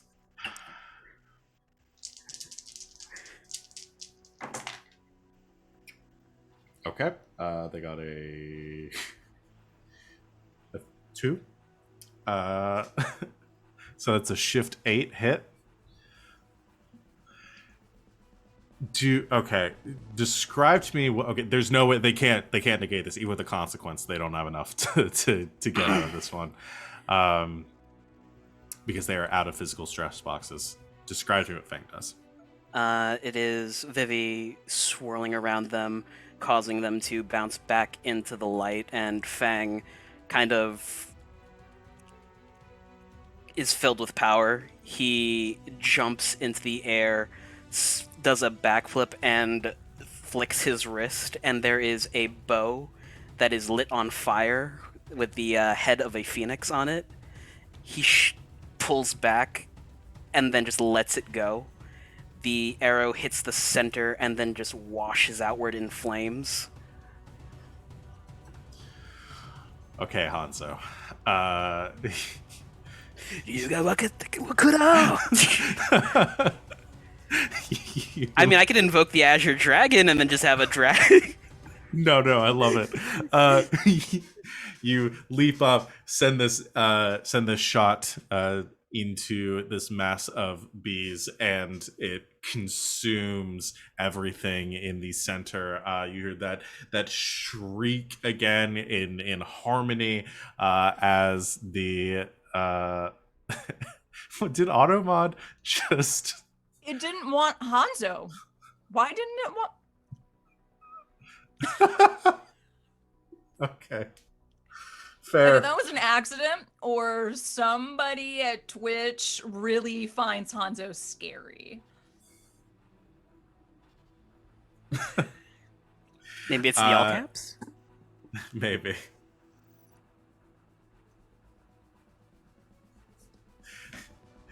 The that same shrieking harmony of the two now separated fish into one grows for a second before it is snuffed out as the fires fade. Then the bees begin to coalesce back towards Vivi, and the creature is destroyed.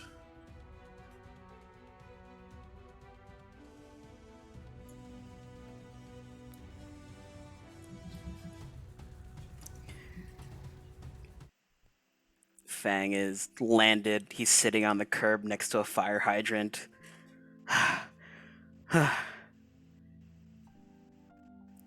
Good job, kid. Smacks him on the ass and starts crawling back out.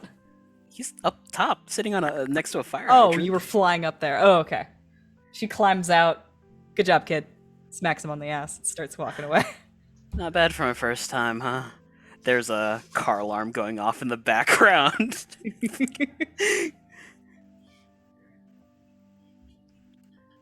Here's a little hint. Get away before the police come.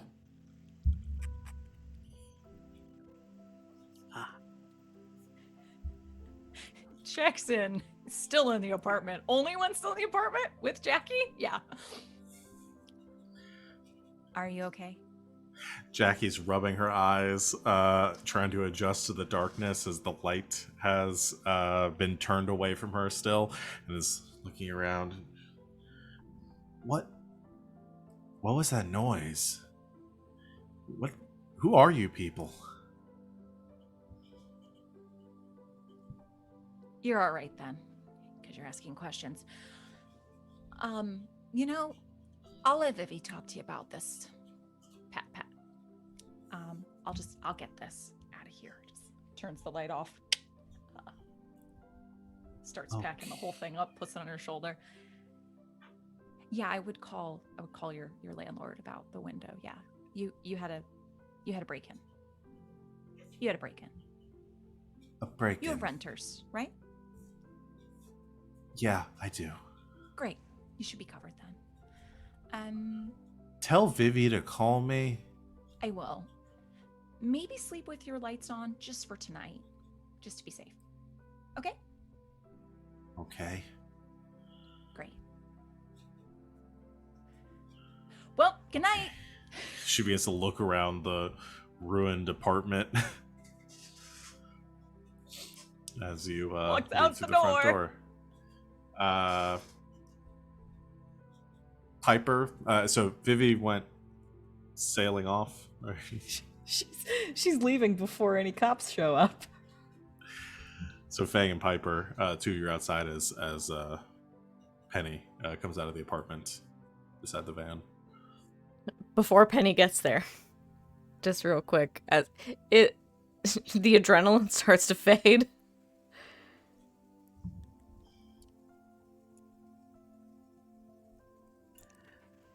Hey, we need to talk. Yeah, sure. What's up?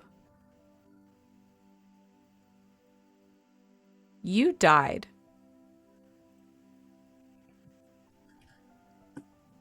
Pretty sure I'm still alive. No, not today. In the future?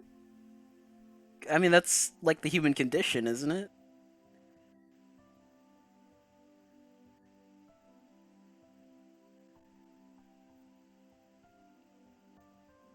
You okay? No. I saw something really weird.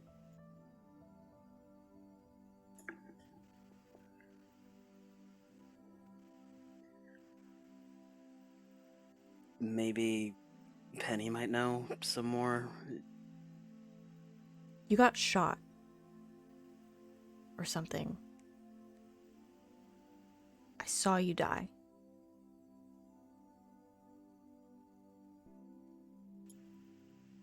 It was crazy. It was like...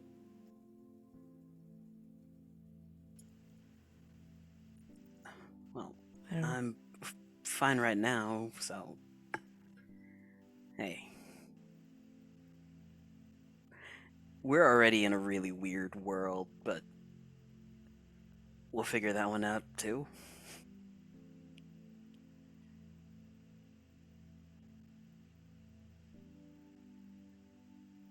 Yeah, totally.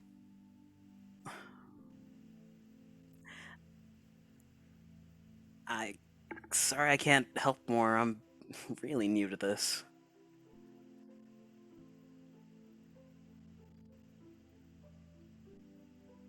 Cool. I'll figure it out. I said we. Don't worry about it.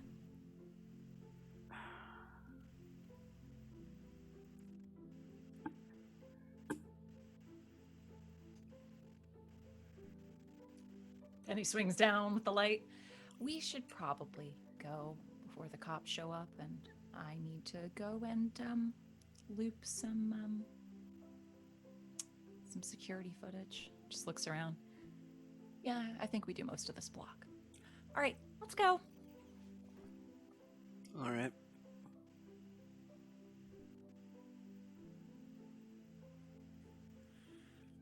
All right.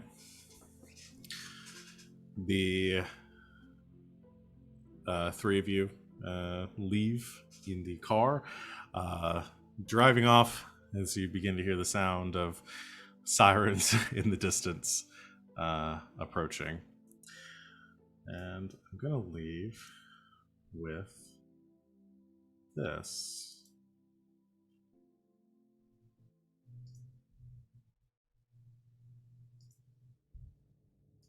A short time later,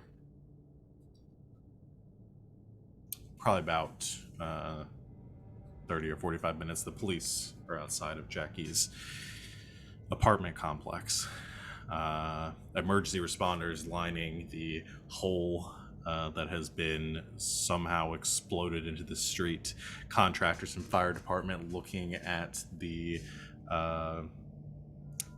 ruined apartment of Mr. Sanders, who was not aware of the explosion or the ensuing the preceding destruction until the firefighters and the police officers had kindly alerted him to it from the comfort of his lazy boy chair. Jackie, from her apartment, has watched most of this unfold, waiting for the police to arrive, and she hears a knock at her door. She walks over to the door, looks through the hole, and sees a officer on the other side. Opening it up, the nondescript officer nods from underneath their policeman's hat and says, "Ma'am, good evening. I believe there's been a break-in here."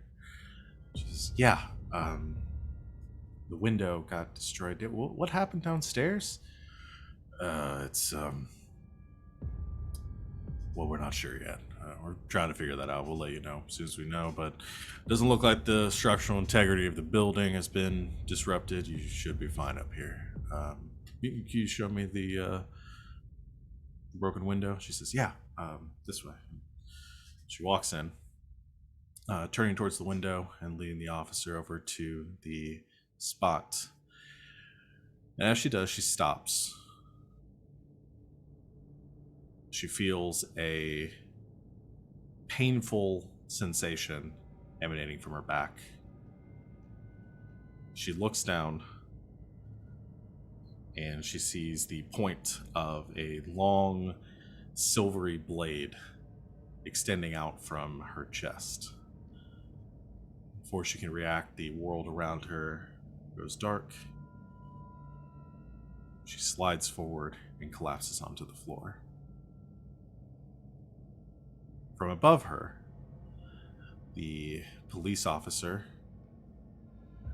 stops, retrieves the blade, its silver metallic surface, almost the blood seeming to flow effortlessly off of it, as a sort of shifting wind almost encompasses them, and this illusion shifts. Standing in their place is a human person, thin, average height, with dark purple hair and white eyes. Silver studded piercings along their ears and across their eyebrows accentuate their expression as they look dispassionately down at Jackie's body.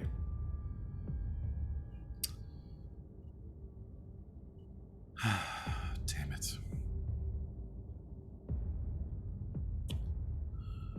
That's going to get annoying.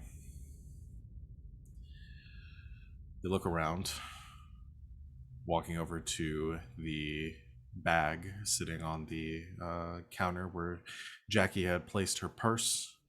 They rummage around in it, retrieving a small object from inside and placing it in their pocket. The glint of a brassy coin, illuminated just briefly by the lamplight. The person looks back towards the body, thinks for a moment. They stoop down, dabbing their finger in the blood before walking to the wall to begin to inscribe a message. And that is where we're going to end our session for tonight.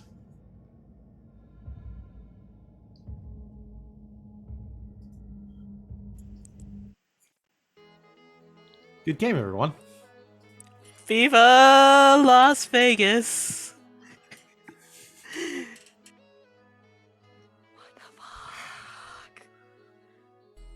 If you need me, I'm gonna be running from the police.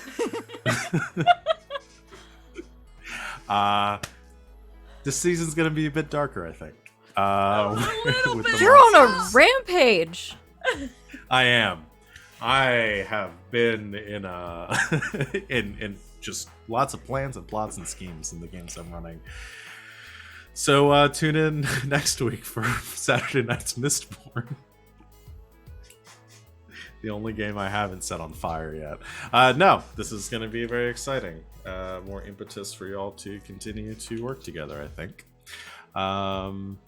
Let's go ahead. So that's the end of our session. We don't really have any questions or anything to do. The only thing is I'm double checking the improvement thing, because that's somewhere in this book.